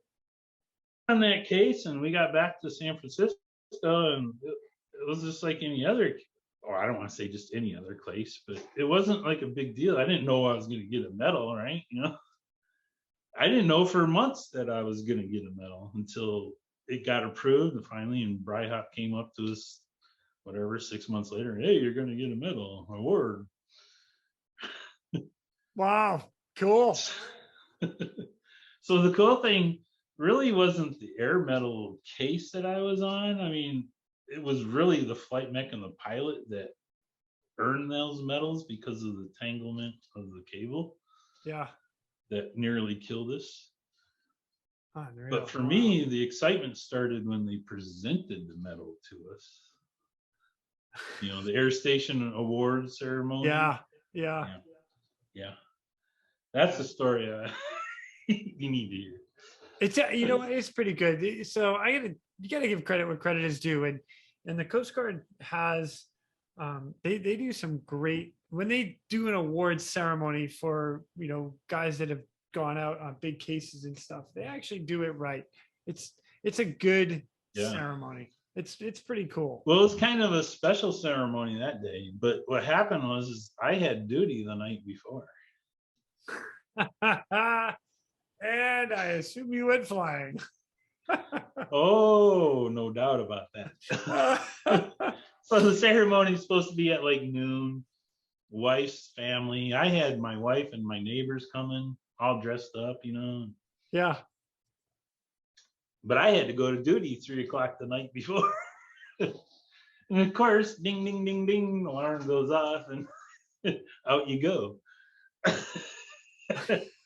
So that the night before the ceremony, I got launched out on a sailboat that got ran over by a ship. Oh, the ship was calling to say we ran over a sailboat. Oh my god! Off of Monterey. So this is like, I don't know how far out it was off of Monterey. It was a while because it took the boat so long to get there.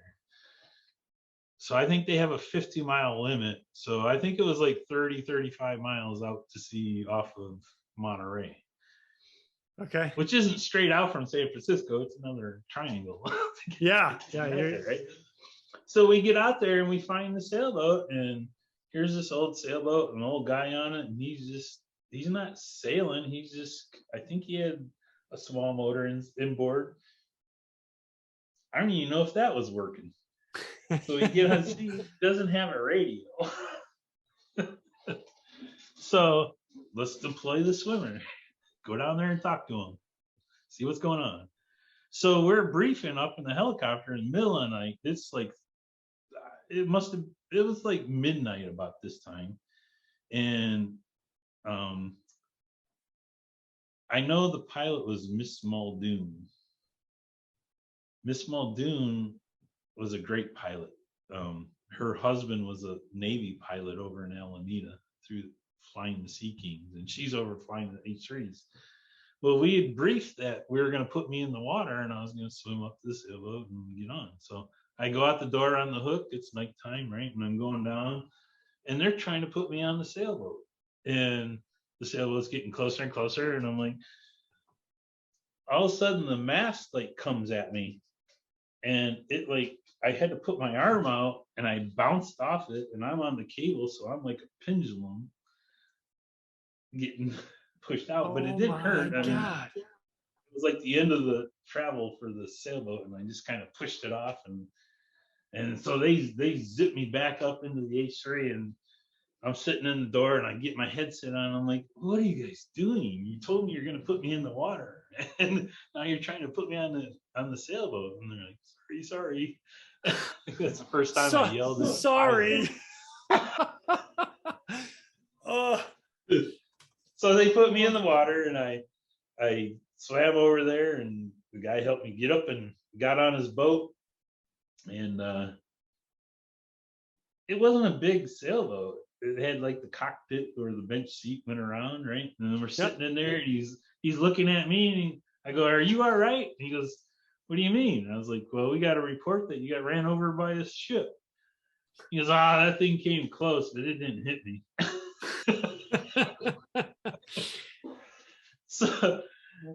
So I get on the PRC 90, and I tell him he's okay. He didn't get hit. He's all right. He just has a little, I don't know what he told me, chest pain or something.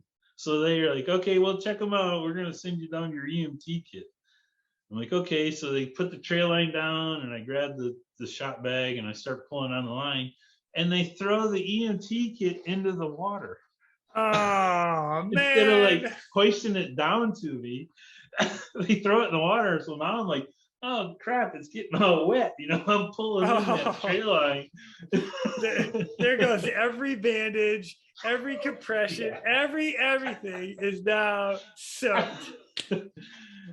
I get it on board, and the next thing I hear is, we're going to get fuel. Oh no! Son of a bee. So the guy's okay. They leave. It's dark. It's, there's something about being in the middle ocean and how dark it is. Yeah, big time.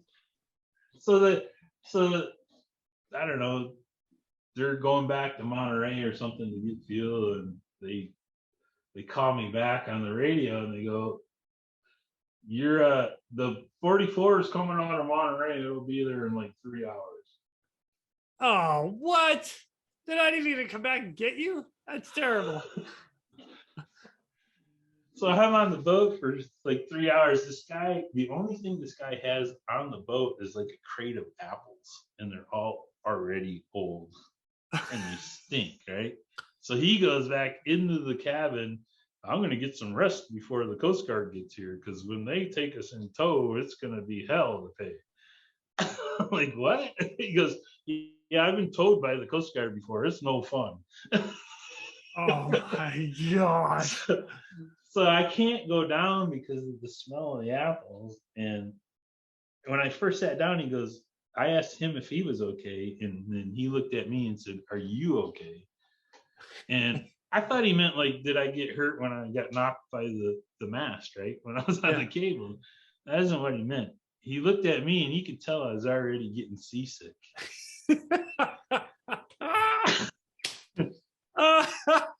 I've never been seasick before. I've been on sailboats and boats like all my life, right?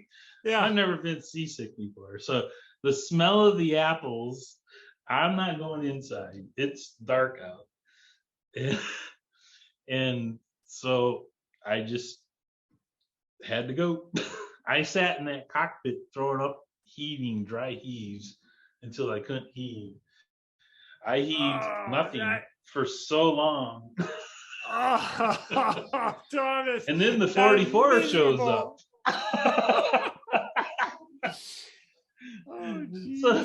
So the 44, they can't talk to me because I have my PRC 90 radio. They don't have that frequency. Right. So they come up, they get on the loudhailer. We're going to pass you a radio. So I go over to the side and I'm hanging on to the stay. And here comes the 44. I'm kind of like trying to lean over the boat so they don't have to get so close that they crush us. And I look up and the 44, the bottom of the 44 is like coming at me. Oh. And the nose part of it. And he like backs it down. Wow!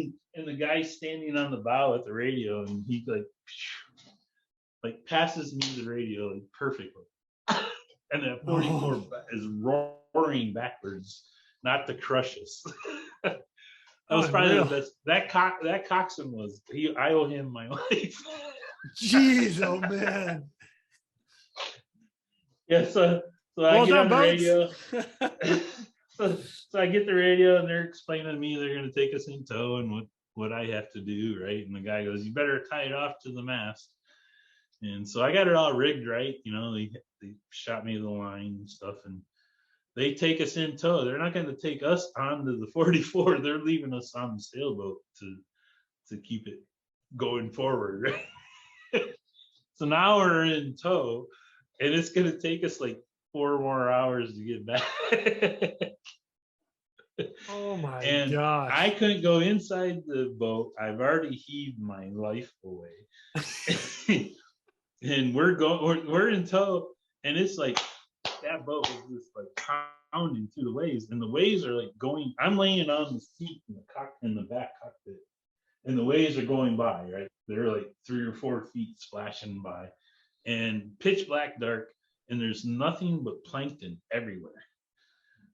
Oh, that's cool. Have you ever seen plankton? Yeah, because when it gets like kind of charred up, it lights up. It's one of the coolest things. It's awesome. So I am like heaved out, looking at the water. All these green dots are like just flashing by for like 3 hours, man. I was like, please make it stop. So the sun's starting to crack up at like 5 o'clock in the morning, 6 o'clock in the morning, and we're pulling into Monterey. And the 44 starts taking in the tow line and putting us in side tow. And the old guy comes out and he goes, "Don't worry about it. I'm not going to say anything." Like, I'm not too worried about it. You know, he's talking about me puking, right? Yeah. And so we get up next to the 44, and I look on the deck of the 44, and there's like puke everywhere on that 44. And there's like 7, 8 people on that boat. That's a big crew, right? And I climb up on the 44 and I go up to the coxswain and he goes, "You guys had some trouble, eh?" Looking at the puke. Yeah, I was speaking my guts out too. The coxswain's like, "I'm the only one that didn't get sick." You and the old guy on the boat. Yeah, he didn't either. Wow. So now I'm at Monterey in the morning. It must have been later than that because I missed breakfast. Yep. at the station. I walked in there. You know, they're taking care of the boats, and they're like, "Go up there and get a cup of coffee or whatever." And I get up there, and some guy I was like, "Man, can I take a shower?" Hold on. Start again. Every time you go away. I got to the station in Monterey, and I was like, "Can I take a shower somewhere?" And so some seaman took me in his room and let me shower in there. Right now I'm in my wetsuit. So he gives me like a pair of old sweatpants and shirt, right? I don't really want to give this to you. So I paid him back with some swimmer garb. Nice. Anyway, so they send an H3 down to Monterey in the morning to pick me up. And so the ceremony is like at noon. So this is like 10 o'clock in the morning. Like, all right, the helicopter's coming to get you. And they show up at the air station. I have to get in the car and drive to the airport. And I get there and they're still turned up, right? And I just jump on. And Troy Jewett was the swimmer on the plane, right? He must have taken my duty when the helicopter got back. But he grabbed my bag, right? My flight bag. So I had like a flight suit in there. I was like, "Oh, cool." Nice. So well done, Troy. I had the sweat jersey on and my red booties, and I put the flight suit over the sweatpants, and I flew back to San Francisco, right? Well, half of the crew, except for Bryhop, was on that plane. And the reason why they sent them is because they were holding up the ceremony until I got back to present the medal, right? That's awesome.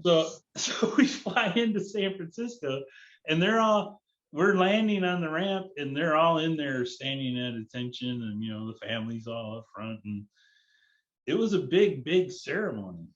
It wasn't just my crew, the 5 of us, getting medals. There was 13 of us getting presented medals. Oh, wow.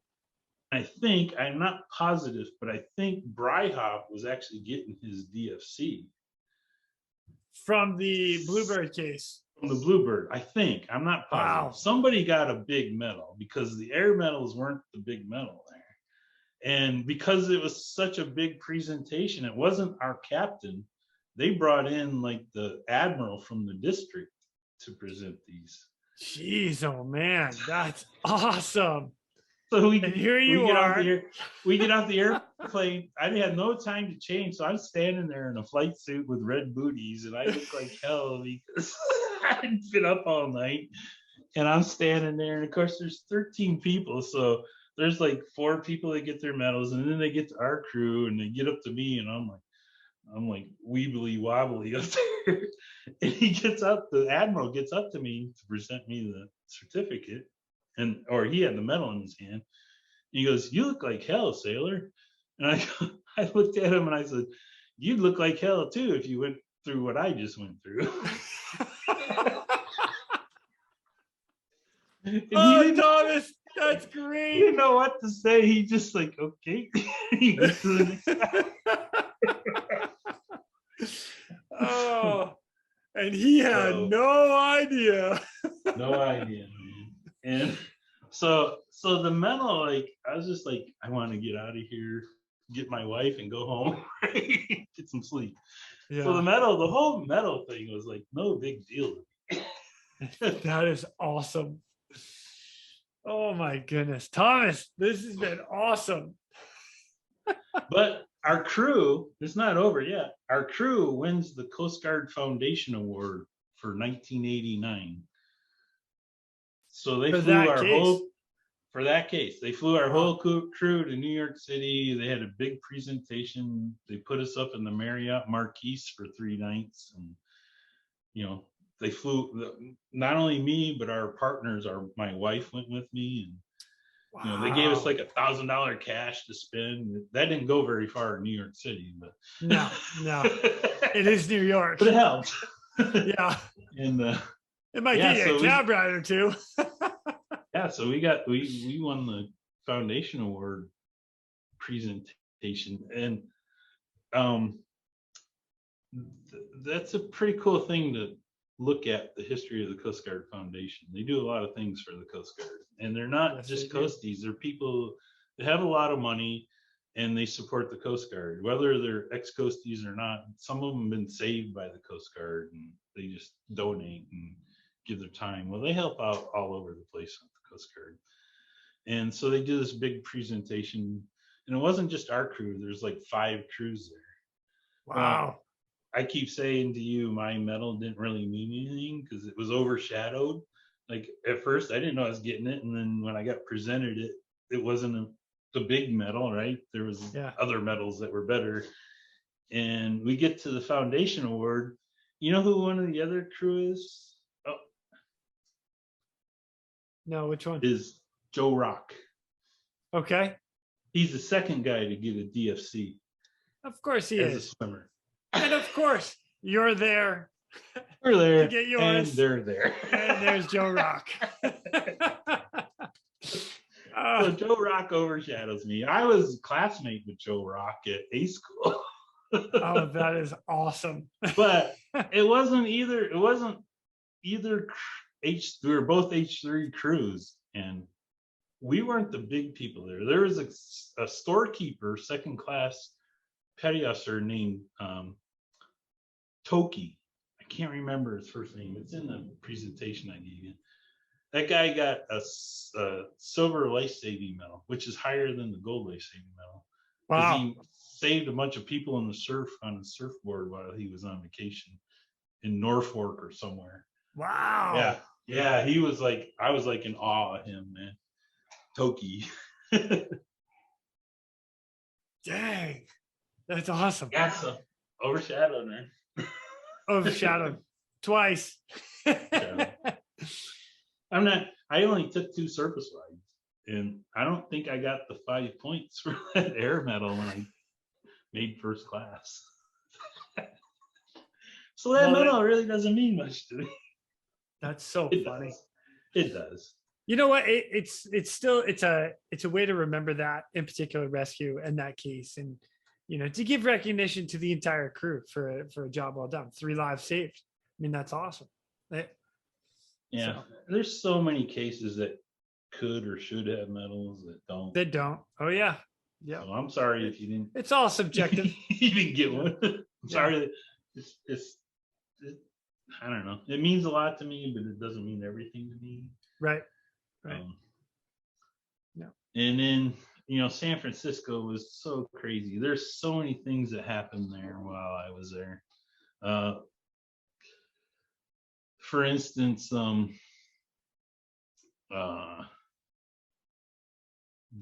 Exxon Valdez happened in 1989. And that was up in Alaska. That was Alaska, but huge... we had to support it. We sent an H3 there for months.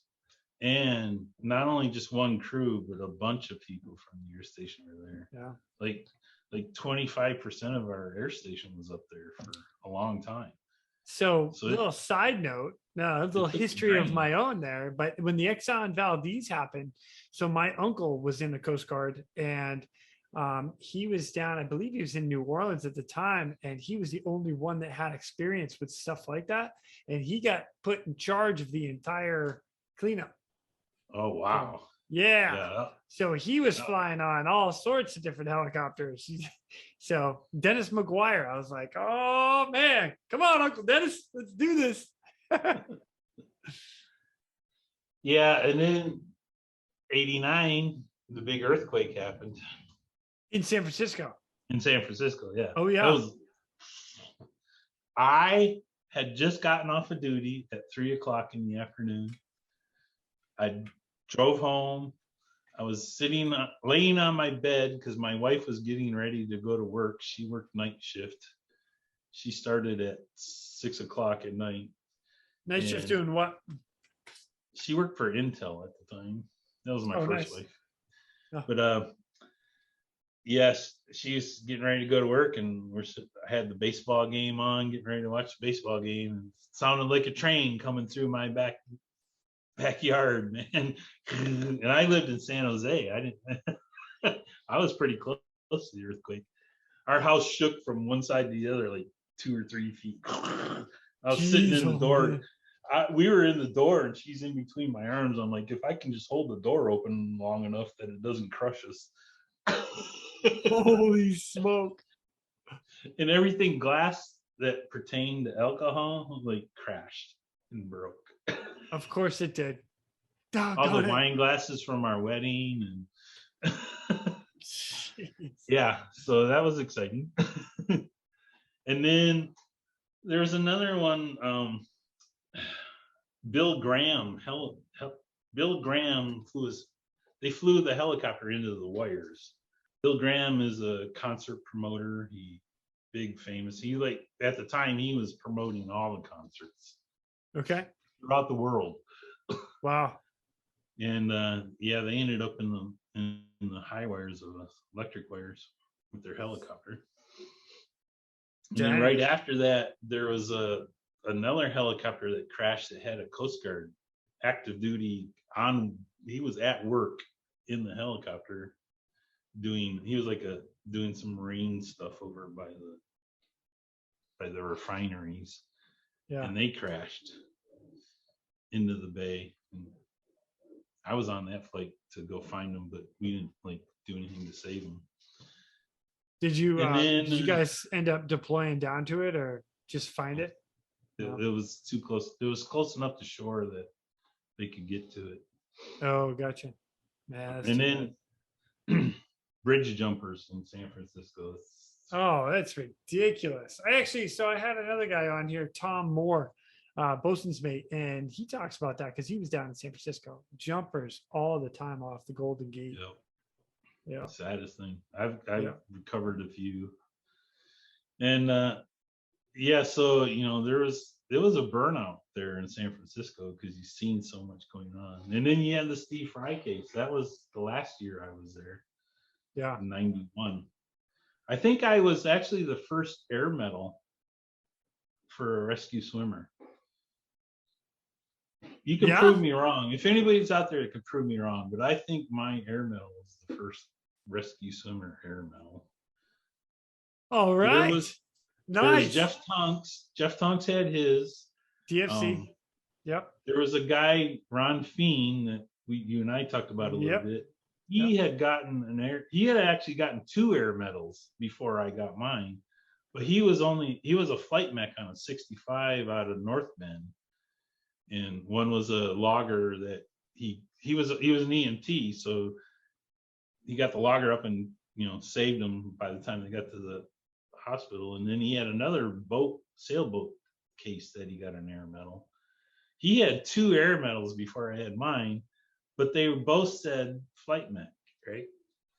So yours as a rescue swimmer, potentially right now, as of right now, is the first air medal for rescue swimmers. Air medal. And it specifically says rescue swimmer. Wow. And then Joe Rock got his DFC in December that year. And then Kelly Moak got an air medal. And that's a famous air medal. Everybody talks about Kelly Moak getting her air medal. Everybody talks about Jeff Tunks getting his DFC. Yep. And then there's people talk about Jeff Rock, but nobody talks about Thomas Cooney. You know what? We're talking about Thomas Cooney right now. Yeah, let's go. I made my mark. It has been recorded. It has been published. We're history. Doing this. It is. Oh, it's there. It can't go anywhere. So thank you, Jason. You're welcome. Oh, that's awesome. No, really. I hope everybody can get on your podcast and tell a story or two, man, because I really enjoy listening to them. I enjoy. Hey, me too. At first, I was listening to all the coasties because I was trying to catch up, and I've been enjoying the Navy swimmers. Like, we're just posers to those guys, right? You talk about McCann. Wait, wait, don't say that. Don't say that. You're going to give them a big head. I'm trying to love you, Navy guys. With the Navy, man. No. McCann went in on the Marine Electric. We copied them, right? Yeah. But we took a different page of the story and professionalized it. I like that. Yeah. Yeah. What were they calling us before? Navy rejects? Yeah, that's the Coast Guard. Got it. Yeah, thanks. Yeah, it was fun playing with the Navy. We get stuff and just make it better. I can say that because it's only you and I talking. Well, we had more money than them, I think. Oh, yeah. For a while. Started a new program for a little while.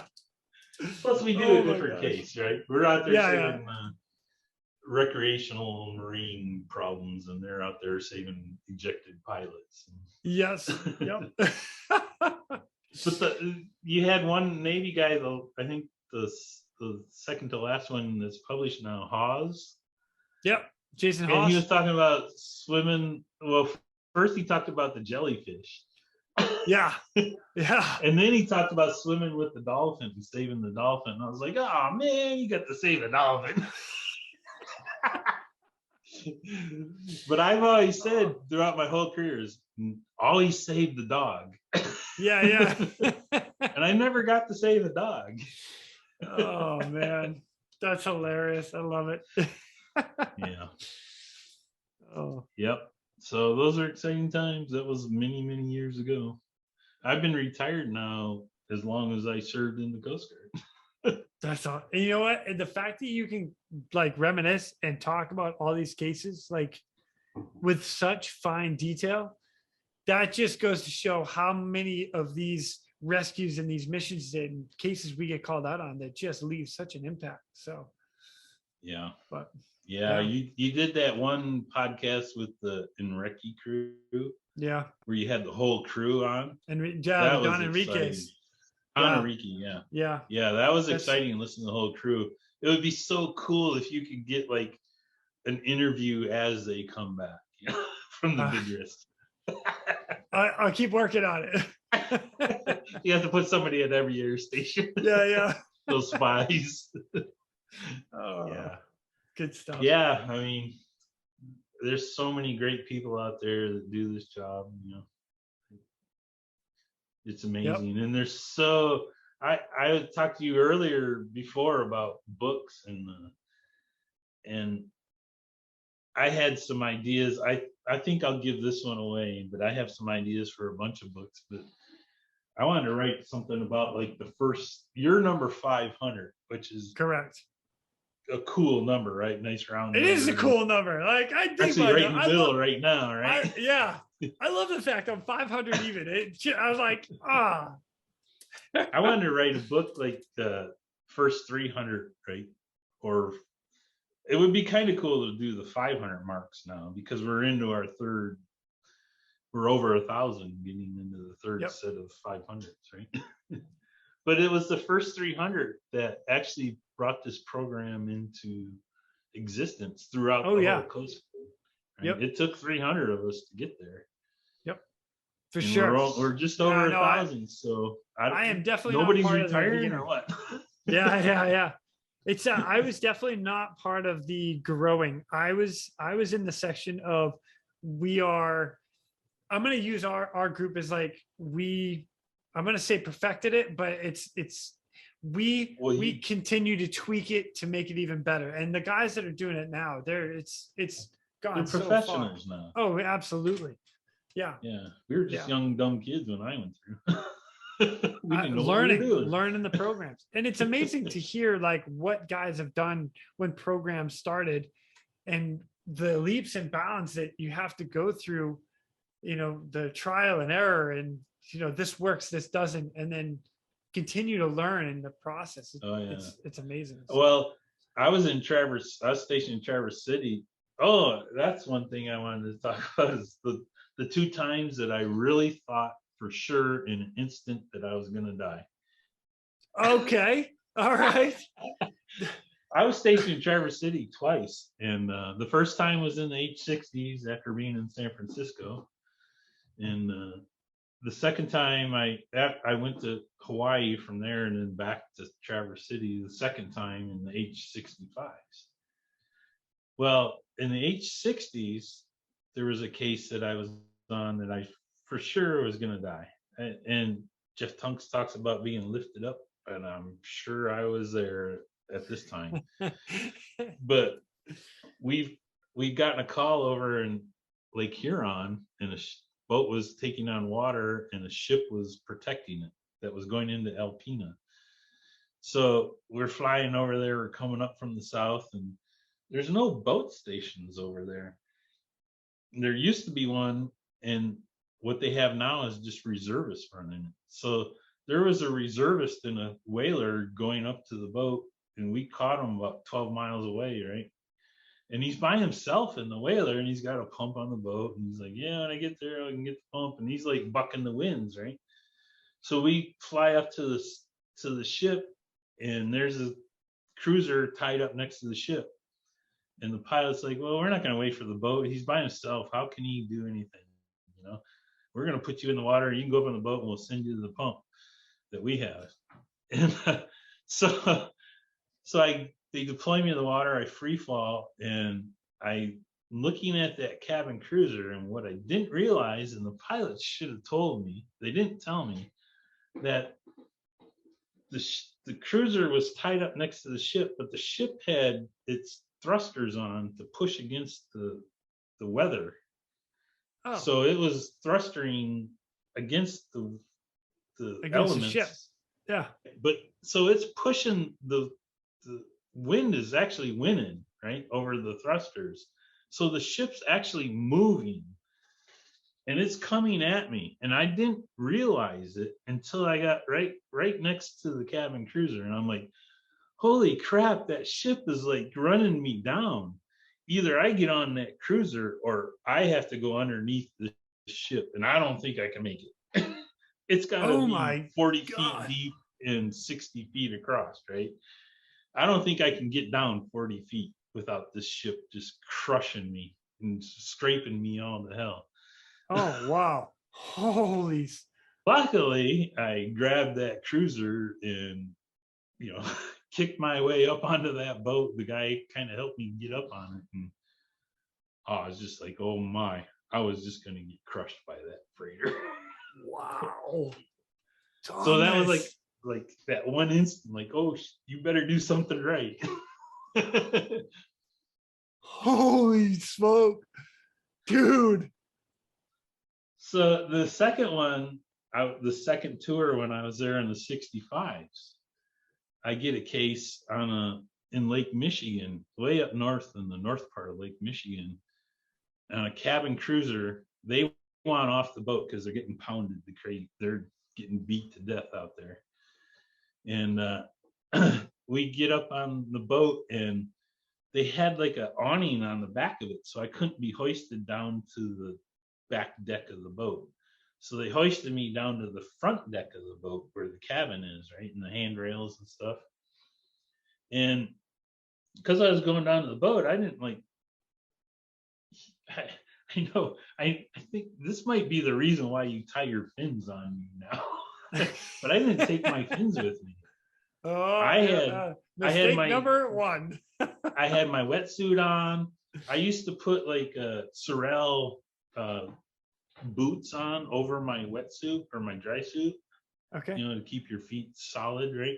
Yeah. So I had my boots on over my wetsuit and my helmet on, and I went down to the boat, right? And I get down there, and it's like, holy crap! I know why they went off now. Holy shit!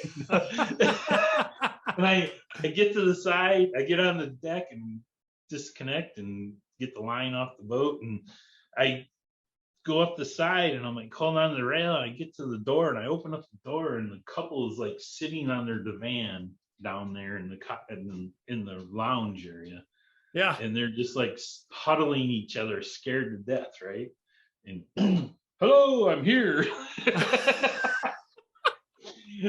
And so I told them, like, I'm going to bring you up to the front, and I'm going to put you in a basket, and they're going to hoist you off, right? So I take the lady first, and it was a struggle to get up to the front, and he puts the basket. I had to like get the rope down and get the basket right there and put her in there, get her in, shoot her up to the helicopter. And I go back for the guy, and I get the guy up there and put him in the basket, and the boat rolls away from me to the other side, right? Like, yeah. The nose is that way. I'm on the railing side over here, and he's up on the deck getting into the basket, and the boat rolls that way away from me. And the basket just sails down and hits the handrail was a cable, right? That's like 2 feet off or 2 or 3 feet high. Hits that cable backwards, and I thought I killed the guy. I was like, oh gosh, I just killed him. And he pulled him up. The flight mech pulled him up and got him in the helicopter. Well, he was okay. Luckily, he didn't get hurt. The back of the basket hit that cable and kept him from the railing. You're talking the rail, the boat railing? Railing, yeah. Yeah. It was stainless steel cable, but oh, sorry, cable. I was thinking, when you said cable, I'm thinking hoist cable, like hit the cable. Just like the hoist cable. Yeah. Yeah, but all right, it's that. So the guy gets in the helicopter, and I'm like, I'm like talking to the helicopter, is he okay? Is he okay? Oh, he's all right, he's all right. We're gonna pull you off. And they send me down the bare hook, no line, and I get the hook. And just before I get to the hook, the boat rolls again. And I couldn't hold myself up. I had my knee braced against the cabin and in the cable. And it like threw me so fast. It went 90 degrees. It threw me so fast. The only thing I was looking at was I was going into the water, straight into the water. And I was going through that handrail. And I was hoping I didn't catch anything like my head or put the cable between my legs or my arm. Yeah. Oh my God. Catch it on my neck. I went right through the middle of it, and I hit the water. And the only thing I could think of is that boat's going to come down on me and crush me. So I grabbed like 5 big scoops of water, and I go down. I'm in my helmet and my boots. And I must have got down pretty far. I got down probably like 20 feet, right? And I decided I'm coming up nice and slow, make sure that boat's not there. And I got up, and the helicopter's there, and I'm looking for the boat. The wind was blowing so hard it blew the boat like a half a mile away by the time I came up. On. That's like, oh my gosh. And they picked me up. My helmet was trashed because it was fresh water. I didn't. Wow. Had to dry it out. Thomas. So those are the 2 times I thought for sure I was dead in an instant.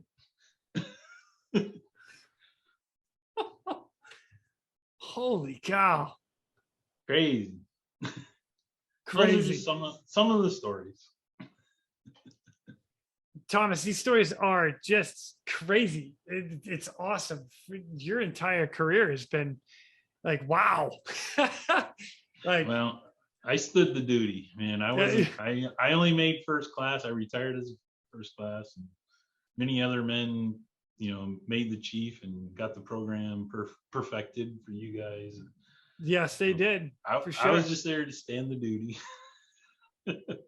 Yeah, and then some. Oh my gosh, you got launched on some crazy cases, that's for sure. And again, thank you for sharing all these cases with us here. Before I let you go, I know there's a couple other things or one more thing you really wanted to talk about, and that was the Coast Guard Aviation Association. So. Yeah, I am not their representative. I am a member, but I want to thank them because they helped me out when I reached out to help another swimmer that's in a bad situation, Jim Stanier.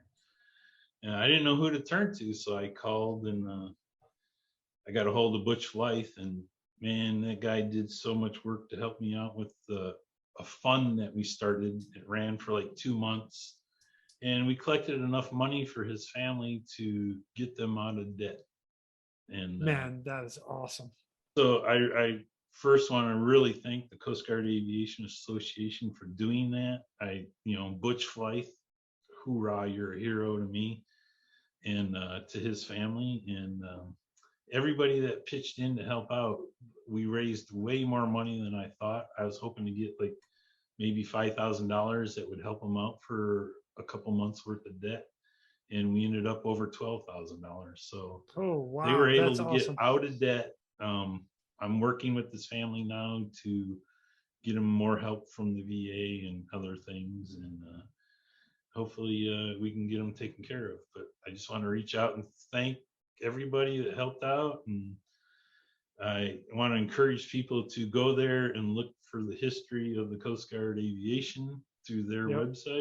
And I don't think you have to be retired to join, or I don't even know if you have to be a veteran, but get out, if you feel it, put some time into the Cape Coast Guard Aviation Association, and they do a lot of good help for many, many more people.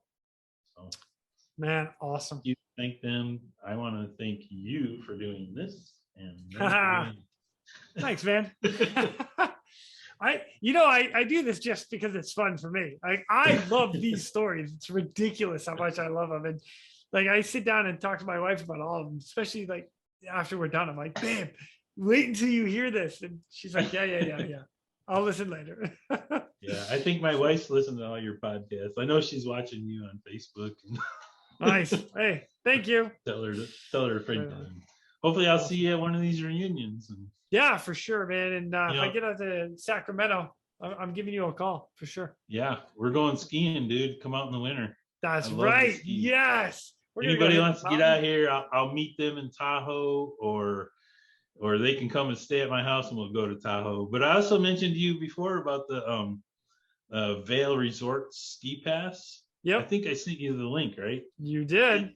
They got, if you don't know about it, they got such a deal for veterans and retirees and active duty. Like a retiree and active duty pass is less than a day's pass at the hill. That's and awesome. The veterans one is like half off. So they got hills all over the place, out east, overseas, West Coast. Great. Yeah. Got to take advantage of that. They do that because of the founder of Vail Resorts was a 10th Mountain Regiment in the Army. The guys that do the skiing. Yeah. They were out training out by Vail, and he's like, this is a good place for a ski hill. And that's what yeah. Wow. So the family gives back to the veterans, and I say take advantage of it and thank them. Yep. That's awesome. So yeah, let's go skiing, dude. I'm all in. I'm in. I will see you out there. All right. I love that area. I can't wait. Right on, brother. Well, thank you so much for all of your time and all the stories. Big shout out to the Coast Guard Aviation Association too, for sure. And thanks. Yeah, thanks, man. I'll talk to you soon. Enjoy. Right, I can't wait to hear everybody's stories. Yeah. Call Jason. Get on this show, man. That's what I'm talking about right there. I love it. Keep him busy. Thank you. And with that, ladies and gentlemen, we are out of here. Thank you for tuning in. We hope you enjoyed this episode of the Real ResQ podcast. Please take a minute to like, subscribe, and hit that share button. I'm pulling chocks and taking off. But before I go, if anyone out there has a rescue story they would be willing to share, I would be humbled and honored to have you on as a guest. Or if you have any questions about rescue or anything else we talk about here, send an email to Jason at therealresq.com. That's Jason at TheRealResQ.com. You can also check us out on our web pages, therealresq.com, our Facebook page, and our Instagram page at The Real Rescue. Again, a special thank you to all of you staying on the watch today. Always remember, when that SAR alarm goes off, those in distress are praying for a miracle. They are going to get you. Until next time, fly safe and swim hard.